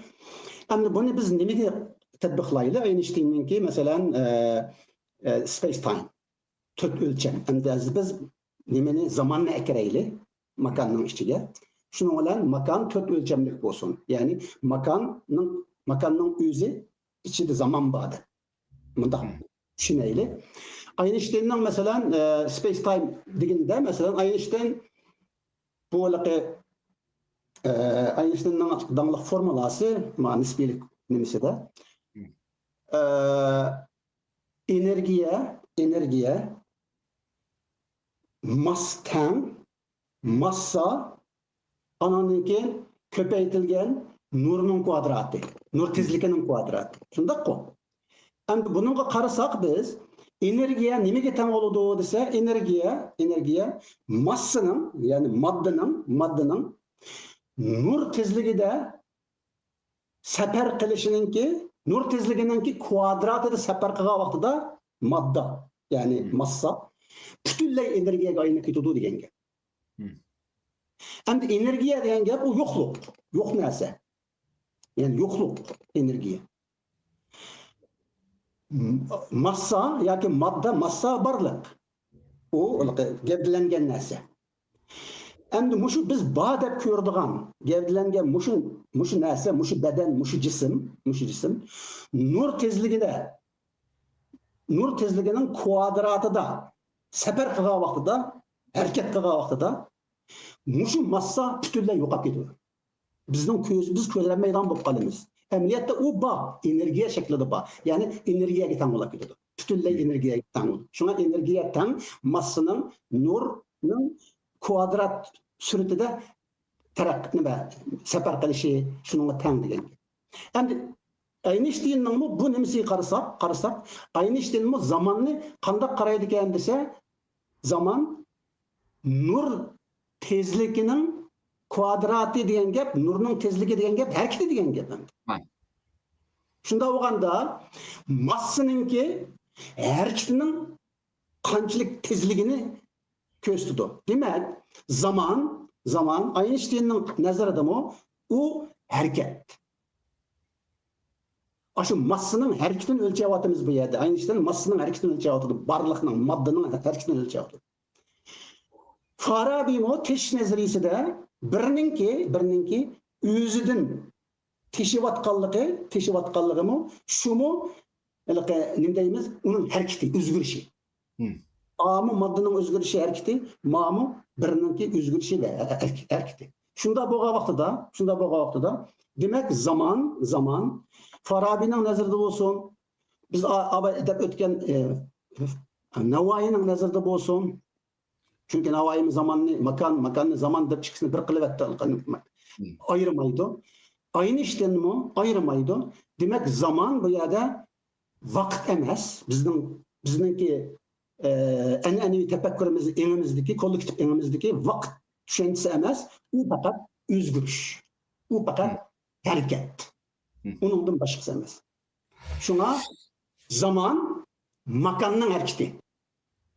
Zaman mush cheksiz makanning harakati va o'zgarishi degan tushunchani berdi vaqt to'g'risida. Shunga Einstein oxirga kelib, o'zi bo'lmasa Einsteinni 3 o'lchamlik makanga zamanni 4-o'lcham qilib qatgan deb biladi-ku dunyoda hamda nimalar. Lekin shunda xato tushunib qolmaslik uchun Einstein o'zimi zaman haqida aniqlama berib, biz fiziklarning hammasi yaxshi bilamiz.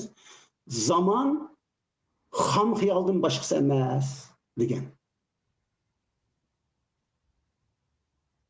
Shunda bu vaqtida zaman xam xiyol biz o'ylagandek emas.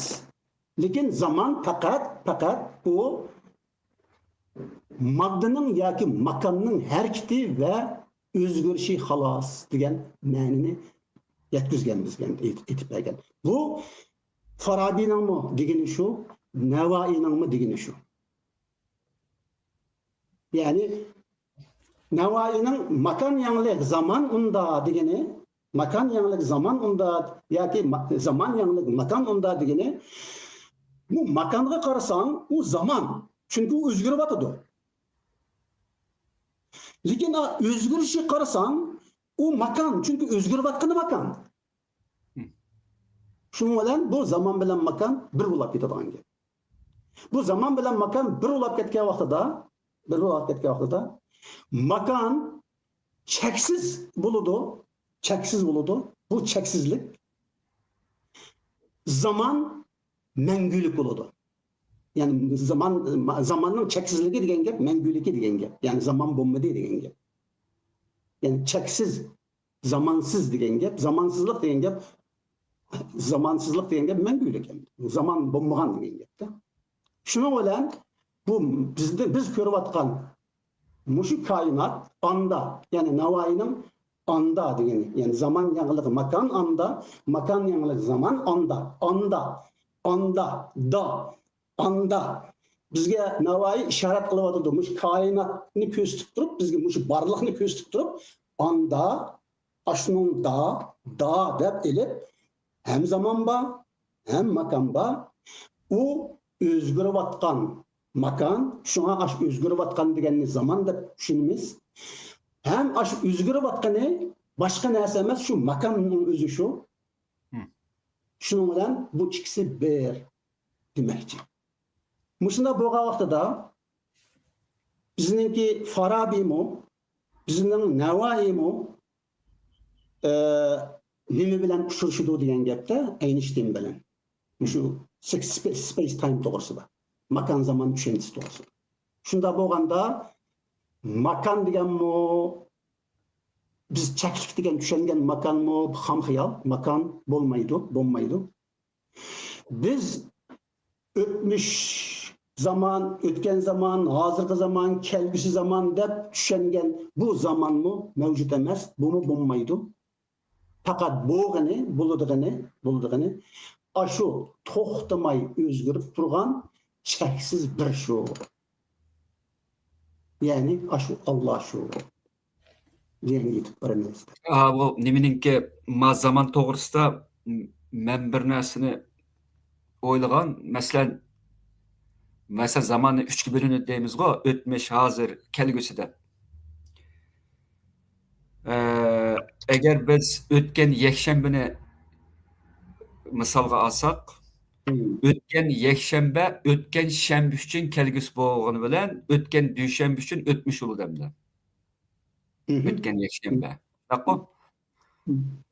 O o'tgan yakshanbaga, ya'ni boshqa nurg'ulg'an yakshanba bilan selishtirsak, dushanba bilan selishtirsak, cheksiz selishtiruv orqali qaysining hozir o'tmish uchunda, qaysininki o'tmish, qaysining hozir, qaysining kelgusi bilgilanmaydi. Hammasi o'rtaq vaqtning ichida boshqa kunlar uchun yoki boshqa vaqtlar uchun ham hozir bo'la oladi, ham o'tmish bo'la oladi, ham kelgusi bo'la oladi.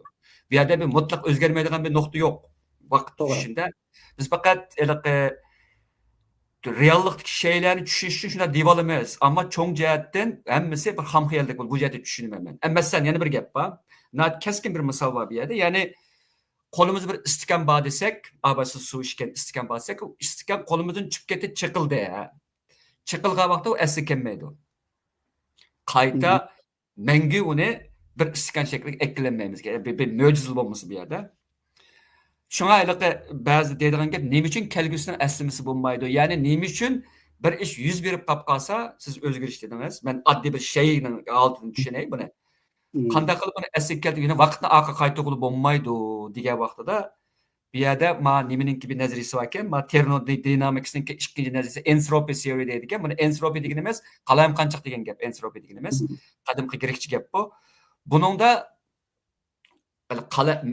dunyoning nimasida, masalan biz dunyoni qarang'u o'nkirlikdan yoki ulug' katta portlashdan barliq keldi desak, masalan modern fizikasdan, uning o'zi entropiyaning boshlanishi. Bu vaqtning eqishini keltirib chiqardi deydi. Qalamqanchiqning dastlabki nima qalamqanchiq bu yerda. Bu vaqtning eqishini keltirib chiqargan vaqtda bu vaqtninki o'qiyasi, arrow of time deymiz inglizcha buni. Ya'ni vaqtning o'qiyaslab, A noktadan o'tmishdan kelgusiga qarab mangadi emasmi? Bu bizning eng odatdagi bir fiziklik qarashimiz ham. O'tmishdan kelgusiga qarab mangadi deymiz.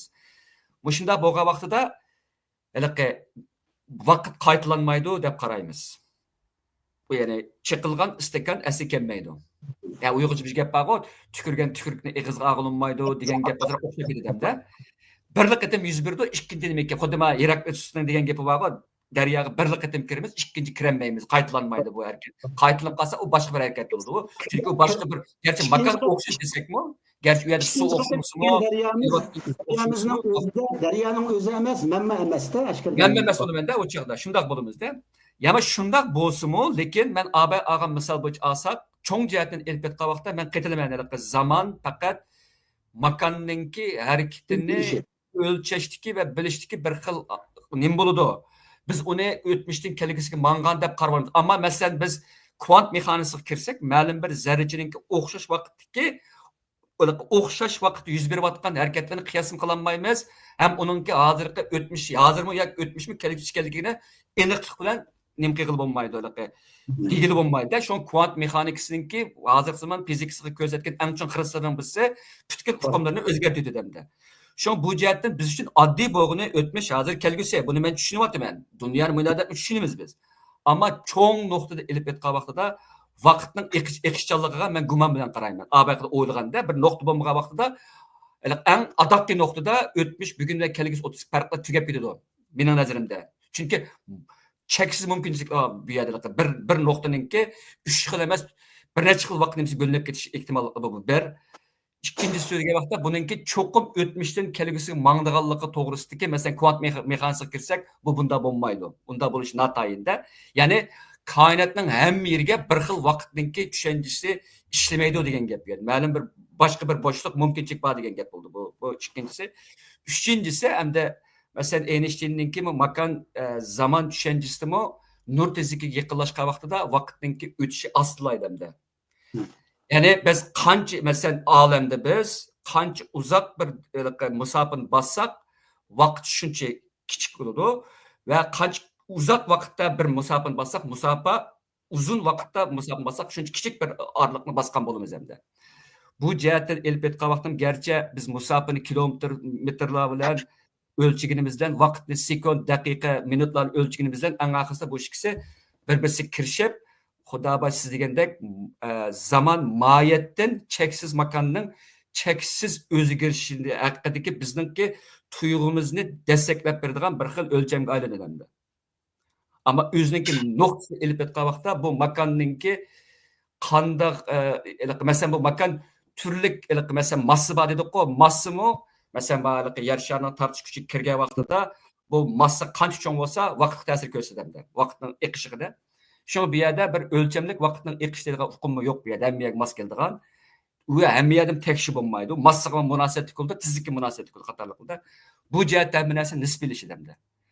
Nisbiləşkən vaxtda biz çoğ cəhət elib etqən vaxtda mən sizin qarşınızda məlum cəhətdən qetilmən. Yəni bularının həmmisinki faqat bizning fiziklik dunyoni aniqlikda tushunish haqidagi bir xil xam xiyollarimiz ekanligini men nim qilaman. Buni men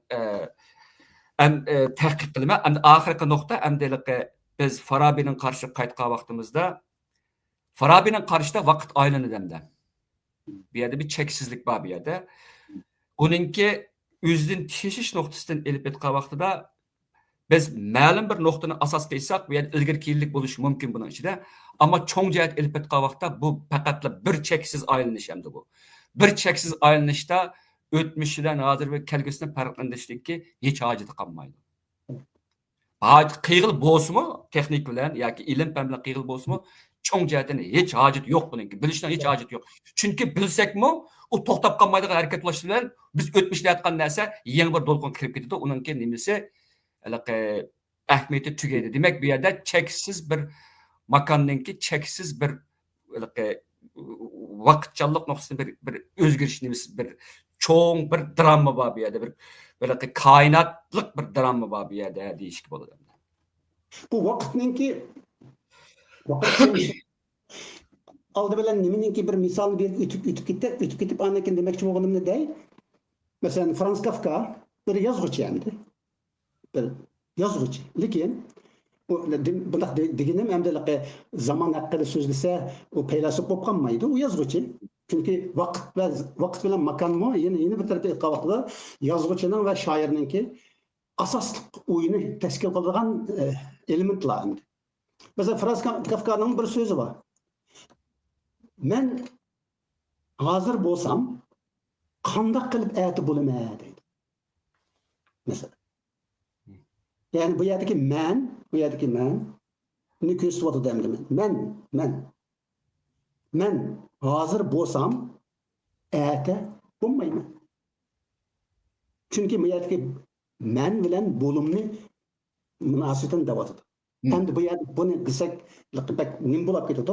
Mening demoqchi bo'lganim Franz Kafka bir yozuvchi sifatidami masalan zamonninki bir ham xiyol ekanligini jazmlashtiryotdi bu yerda. Endi zamonninki eng asosli elementlari zamonning boshlanishi bilan oxirlashish. Chunki zamonga inson bir xil tussizlikdek qaraydi. Bir nuqta boshlanadi tussizlikdek. Mushu boshlanib minishini kelgusiga qarab mangdi deymiz. Masalan, minib bir nuqtada oxirlashadi endi. Mushu boshlanish bilan oxirlashish degan mushu element inson tafakkuridagi zamonni yaratgan deb o'ylayman. Endi mushu boshlanish bilan oxirlashish hatto bizning islomiyatdami endi biz Uyg'urlar bir musulmon xalq sifatida bo'lgandan keyin islomiyatmi bizning tafakkurimizning asosli qurilmasi. Shuni deyapman. Bizning dinimizdami bu boshlanish bilan oxirlashish bor. Masalan, Odam alayhissalom jannatda boshlangan, yine jannatda tugaydi, oxirlashadi.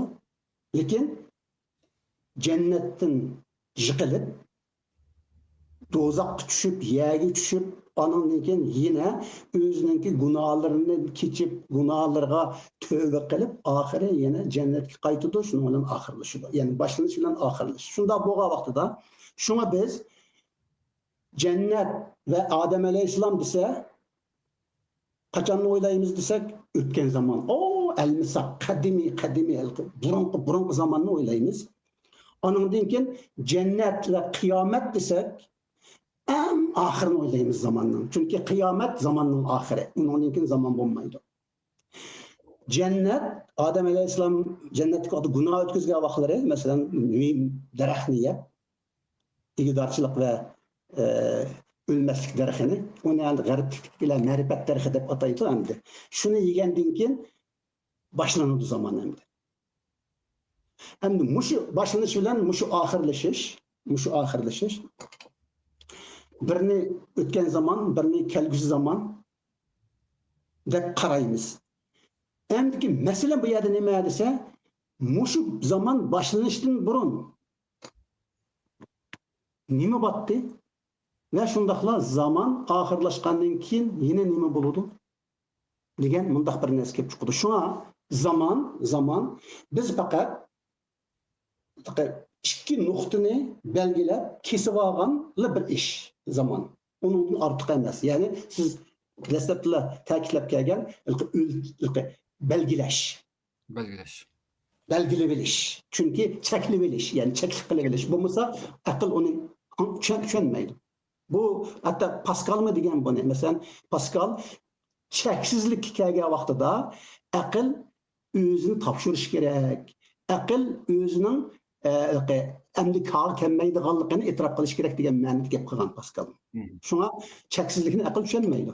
U aql degan gap reason, ya'ni inglizchadami sabab degan gap, check degan gap. Shunga menimcha bu zaman tushunchisi faqat nimaga qartilgan? Moddaga. Biz barliq deb ataydigan modda qartilgan. Şunun qartilgan, shu moddaning o'zgarishlariga qarab biz shu bilan zaman tuqumini keltirib chiqargan, ham xiyol qilib olgan biz.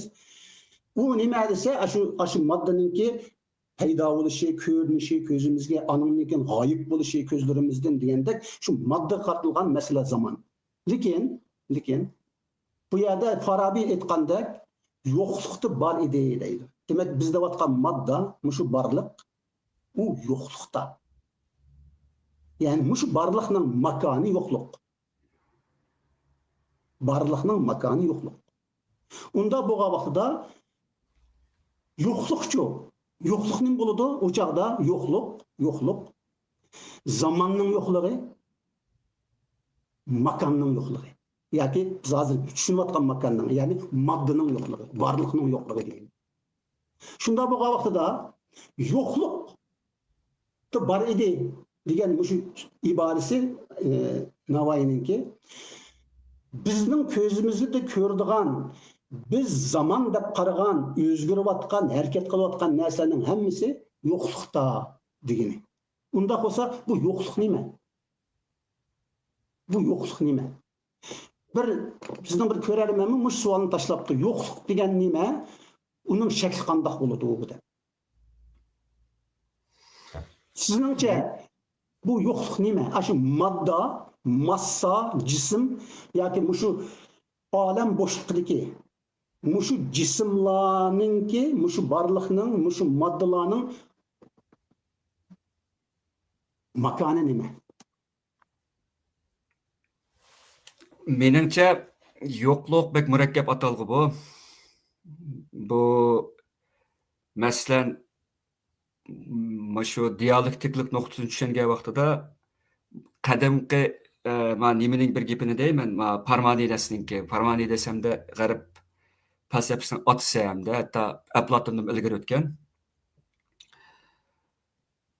Biz yo'qlik to'g'risida gap qilgan vaqtimizda uni boqiygan bo'lamiz. Chunki yo'qlik to'g'risida gap qilg'ili bo'lmaydi. Masalan, uni tasvirlashga asla mumkin emas, ko'rishga asla mumkin emas uni. Gerçi biz ko'rgan vaqtimizda masalan, ma bir narsa yo'qkan-ku deymiz. Kunlik turmushimizda meni ochquchim yo'qtirdi-ku yoki kiyimim yo'qtirdi deymiz. Uning ashadi biz yo'q turdi-ku degan vaqtimizda bir narsaninki borligi, ochquchlik kallamizdagi yoki reallikdagi ochquchninki bir yerdagi bo'lmaganligini ko'rsatamiz. Ammo ayada yana ochquch bor ayada. Ya'ni ochquchning ayada yo'qligi, ochquchning yo'qligini bildirmaydi. Faqat ashadi bir yerda yo'qligini bildiradi. Shunga yo'qlikni borliqsiz tasavvur qilolmaydi. Ya'ni yo'qlik bo'lmaydi degan gap. Ma'noqni ilib etgan vaqtda. Yana bir jihat ilib etsaq, masalan biz o'tdagan bo'lsak, biz bog' bo'lgan bo'lamiz hozir. Shundaqqa men o'sha oldingizda o'tiryapman, bir bo'shliqda bir o'rinni egalladim. Meningki individualligimni mishada bir borliq bir ko'rinish, bir badanninki ma'lum bir makonni egillashi, ma'lum bir zamonda bo'lishi, mening ko'rinmaligimni, mening mavjudligimni diki eng aqalli bir nima endi. Holatlar, sifatlar mening mavjudligimniki. Shuning bilan bir vaqtda men boshqa yerda bo'lmayman, ham mushadagi aslidagi bir bo'shliqni o'zimning borliq orqali to'ldirgan bo'laman. Men bu yerdan surilsam, u yo'qlik qaytib keldi yana joyiga. Bu gapni deyishimdagi sabab cho'ng jihat ilib etgan vaqtida mutlaq yo'qlik tasavvur qilolmaydi. Men tasavvur qilolmayman. U mutlaq yo'qlik desak bu, masalan, olamda nurg'un yerlar bo'sh ko'rinadi. Hech nima yo'qdek ko'rinadi, misol. Ammo ashiyada yana ashning ko'rinishi o'zi bir borliq ham dashadi. Ko'ralsak gayet güzel. Bir borliq bo'ladi. Demak, bu yerda yo'qlikni borliqdan ayirib qarashga bo'lmaydi. Mantiqlicha to'xtalib o'tgan vaqtda.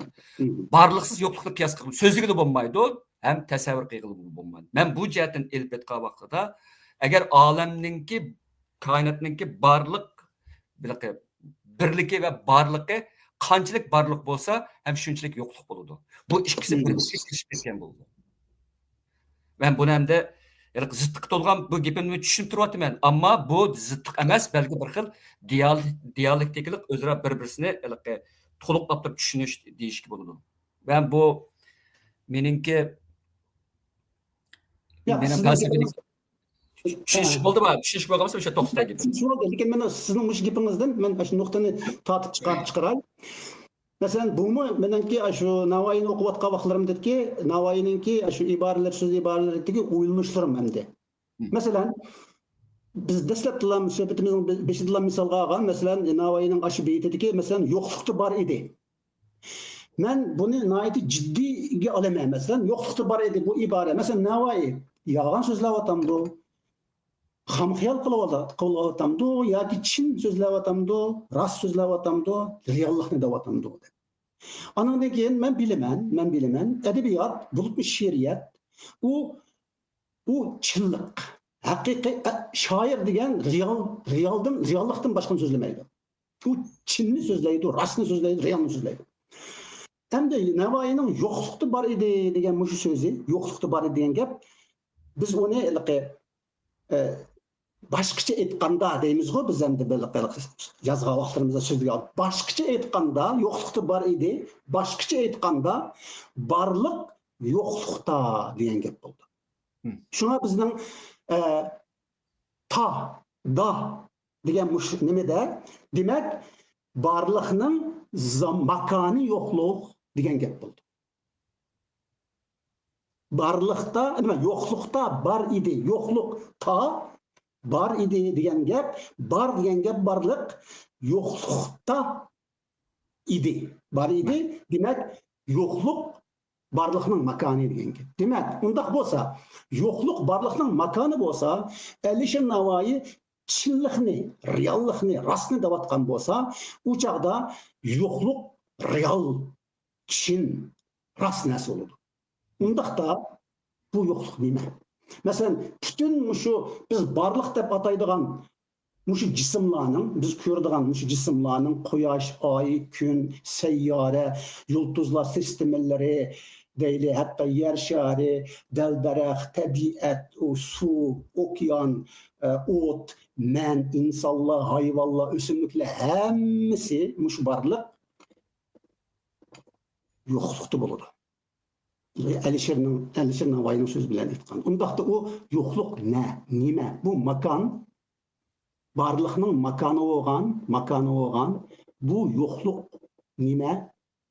Hozirgi fizikaning taraqqiyoti va hozirgi inson tafakkurininki nima deymiz? Reallashishi, realization deymiz masalan. Reallashishi, realga yuzlanishi, chinlashishi, rostlashishiga qaragan vaqtimizda Alisher Navoiy ayni vaqtida atayotgan bu yo'qlik bizning hozirgi space, bo'shliq shu deb o'ylayman. Chunki mushu jismlarning, mushu barliqlarning hammasi haqiqatan bo'shliqda. Bo'shliqda bor. Shunda bo'lganda Alisher Navoiyning yo'qlik degani mushu bo'shliq shu. Endi bizning ko'rarmanniki savoli, masalan, yo'qlik degan nima, uning shakli qanday bo'ladi degan mush savoliga javob bersak, sizcha, masalan, u yo'qlik, bo'shliq shu, uning shakli bo'lmaydi, chunki bo'shliqning shakli yo'q, shuni biz uni ko'rolmaymiz. Lekin bo'shliqni mush bo'shliqda laylab turgan jismlar orqali barliq orqali ko'ralaymiz yoki tasavvur qila olamiz desak bo'lamdi sizcha? Amaliyotda manda desak, yo'qlik barliqning tagligi desak, taglik deymiz-ku, rasmning nimasi bir makon degan shu. Yo'qlik bo'lsa, uningda yo'qlik barliqni bar qiladigan taglik, oq ko'rinish bo'ladi-da. To'g'ri. Bu jihatdan elib o'tgan vaqtida mohiyatda dedim-ku, men yo'qlikni ziddiq, hozir men butunlay logik ziddiq gap qilyapman o'zimga. Uni his qilib turyapman. Yo'qlik bo'lmasa barliq bo'lmaydi. Chunki oqimizda yo'qlikdek taglik bo'lmasa rasm chiqmaydi bu yerda. To'g'ri. Ammo masalan men desak, men mishada bir barliqman shundaqku. Atrofimda hamma narsa meni, atrofimdagi hamma bo'shliq meni inkor qilib turdi. Baqib turdi, ham inkor qilib turdi. Agar hamiyat men bo'lib ketsam, men bu yerda bo'lolmayman. Shuning uchun men bo'lishim uchun men boshqa hech yer bo'lmasligim kerak. Yo'qlik menga yordam berdi, men bu yerda bo'lishim uchun. Shuni meni ko'rindirdi. Bu yo'qlik bo'lmasa men ko'ranmayman, men yerda tura olmayman. Meni gavdlandirdi. Meni ko'rayotganliginglar butunlay mening bog'liqim yo'qligini bildirmaydi. Yo'qlik oq ko'rinishib turib, meni o'tirg'i chiqirdi degan gap bu. Shuncha jihatdan mening barliqim mohiyatda yo'qlik orqali barliq keladi desam, mantiqsizlik bo'ladi, lekin mening realligimdimi mush ahvol, sezgidimi mush ahvol hozir ko'rinib turibdi. Bunda tushunsak, barliqlar yo'qlik olmayman degandek bir-birisi kirishib ketgan, bir tanginiki ikki yuzi deyishki bo'ldi. Yomon cho'ng jihatdan o'ylasak, buni dunyoni mushundaq tushungan vaqtimizda barliqlar yo'qlik haqidagi nurg'unlagan mücmellikler nimeler menimce hal olur deb qarab. Chunki yo'qlikni biz ko'pincha hollarda negativlik bir xil absence, ya'ni u yerda kamlik mavjud bo'lmasa tushuna olmaymiz. Ammo yo'qlikning o'zi mavjudlikningki asosliq shartlarning birisi mavjudlikningki. Shu jihatdan yo'qliksiz barliq bo'lmaydi, barliqsiz yo'qlik bo'lmaydi degan abaq dialektik nimamiz shu bo'ladi. Bizning shoirlarimizning abay dediğimiz absence'ni, yo'qlik asli yo'qlik absence. Barlıq presence. Presence. Top to'g'ri. Barlıq. Bunu endi bizningki klassiklarimiz ishlatgan. Barliqlar yo'qlikni hozirlik va g'oyiblik deb ishlatgan. Yo'qlikni yoki absence'ni g'oyiblik, presence'ni hozirlik. Yani zahirlik desek mi bo'ladi? Zahirlik, hozirlik. Ya'ni hozir bo'ldim deymiz-ku, mana biz Uyg'urchada buni. Hozir bo'ldim. Andan keyin biz Allohning huzuri degan gapimiz bor. Biz Allohning huzurida degan vaqtimizda huzur ne? Asli huzur Arabchami huzur degan gapdan kelgan, so'zdan kelgan. Uni Arabchadan inglizga tarjima qilsak presence bo'ldi. Shunda bo'lganda men Allohning huzurida degan gap, men Allohningki hozirligida, Allohning menga ko'rinayotganligida, ko'rinishida degan gap bo'ldi. Shunda bo'lganda Allohning huzurida men degan gapi klassiklarimizdan men Allohningki presensi, ya'ni Alloh menga hozir bo'lib turibdi, menga ko'rinib turibdi degan gap. Shunda bo'lganda mushu koinotning, mushu space, mushu bo'shliqning cheksizligi, mushu bo'shliqningki cheksiz bo'shliqning Alloh ekanligini bildirdi. Men buni ko'rib turibman. Bunun huzurida turibman men. Ya'ni bunun presence, bunun hozirligida turibman degan gap bo'ladi. Shunda bo'lgan vaqtida bizning klassiklarimiz siz suhbatimizning beshidan ta'kidlab kelgan mushu birlikni, makon bilan zamon birligini va bu birlikninki ayirg'ilolmaydigan. Andan keyingi so'zingizdagi makonning yo'qliginingki makonning tagligi. Makon barliqning tagligi. Bo'ladiganligi. Mushtaq qilganda andan keyin yeni bir so'zingizdan masalan meni yo'qlik barliq qilib turdi. Yo'qliksiz men barliqimni isbotlayolmayman yoki jazmlashtirolmayman degan gapingizdan barliq bilan yo'qlikning birligi xuddi makon bilan zamonning birligiga o'xshash. Bu birlik, unity, birlik. Mushu birlikni barliqning birligi yoki bo'lmasa Allohning birligi deb atgan bizning klassik shoirlarimiz va undan boshqa nima deymiz? Rumiydak, Jaloliddin Rumiydak va shundaqla hozirgi zamon dunyo shoirlarimi nurg'un ismlarni atay olayman. Bu shoirlarning hammasi mushu birlikni kuylagan. Ya'ni barliqning birligini. Endi 2 saat olapti bo'ldi qilamdiq. 2 saat olab ketdi, shu jiq so'zlab ketdik. Lekin sizni jiq so'zlamay qoldik. Yo'q. Bu da temalar to'g'risida bundan keyin kirib turish kerak ekan. Men bir hayron qolgan yerim, rasm demsam bo'lmaydi. Men Uyg'ur klassik shoirlarimizningki haqiqatan men bu qadar ishkirlab kirganligiga haqiqatan mening xabarim yo'q ekan. Bundan o'zim sal nima qildim, sal xijil oldum. Bu asli biz o'zimizning kulturimiz va o'zimizningki bo'lapman o'zinki zihniyatimiz bilan chiqqan bo'lsak, bu masala to'g'risida bek mujna chiqsak yaxshi bo'ladi-da. Ya'ni g'arbnikimi egib ketmay yoki bizdan boshqa bo'lgan sharqliklarniki egib ketmay, o'zimizga kirgan bo'lsak, mushkil shaklda kira olsak, o'zimizningki yo'li bilan dunyoni qanday tushunib kelganligimiz, kollektiv ahvolda, kollektiv anda bu yomon ulug' bir ish bo'ladi ekan. Men Farhod Tursunninki Navoiy haqida yozgan bir Xitoycha yozgan bir maqolasini o'qish bitirish maqolasini ko'rganman, masterlik deymiz. Uni men hayron qolgandim. Bu ikkinchi qatim meningki Navoiy haqida hayron qilishim bo'ldi. Sizga ko'p rahmat. Sizga ko'p rahmat. Mumkin a'lo do'stimiz, sabdishimiz, ustozimiz. Shundaqla sizlarga ko'p rahmat. Ko'rarmanlar. Meningcha biz Mümtəmin Əlanınki makan, zamanğa bo'lgan qarashininki 100dan bir qismini ko'rdik. 100dan bir qismi bilan ushlashdik deb o'ylayman. Shunga buningdan keyingi suhbatlarimizda yana Mümtəmin Əlani huzurimizga taklif qilib, yoki biz Mümtəmin Əlanın huzurida bo'lib, Mümtəmin Əlanın yana makan ve zaman doğrusidagi qarashlarga texmi ishkirlab kirib, Onundan başqa yana makan, zaman to'g'risida bilan munosabatlik boshqa tushunchalar, uqumlarni suhbatlashishni, dialoglashishni orzu qilamiz. Meningcha bu mening orzuyim emas, ko'rarmanlarning orzusi, chuqur buning ishilma. Shunga sizga ko'p rahmat.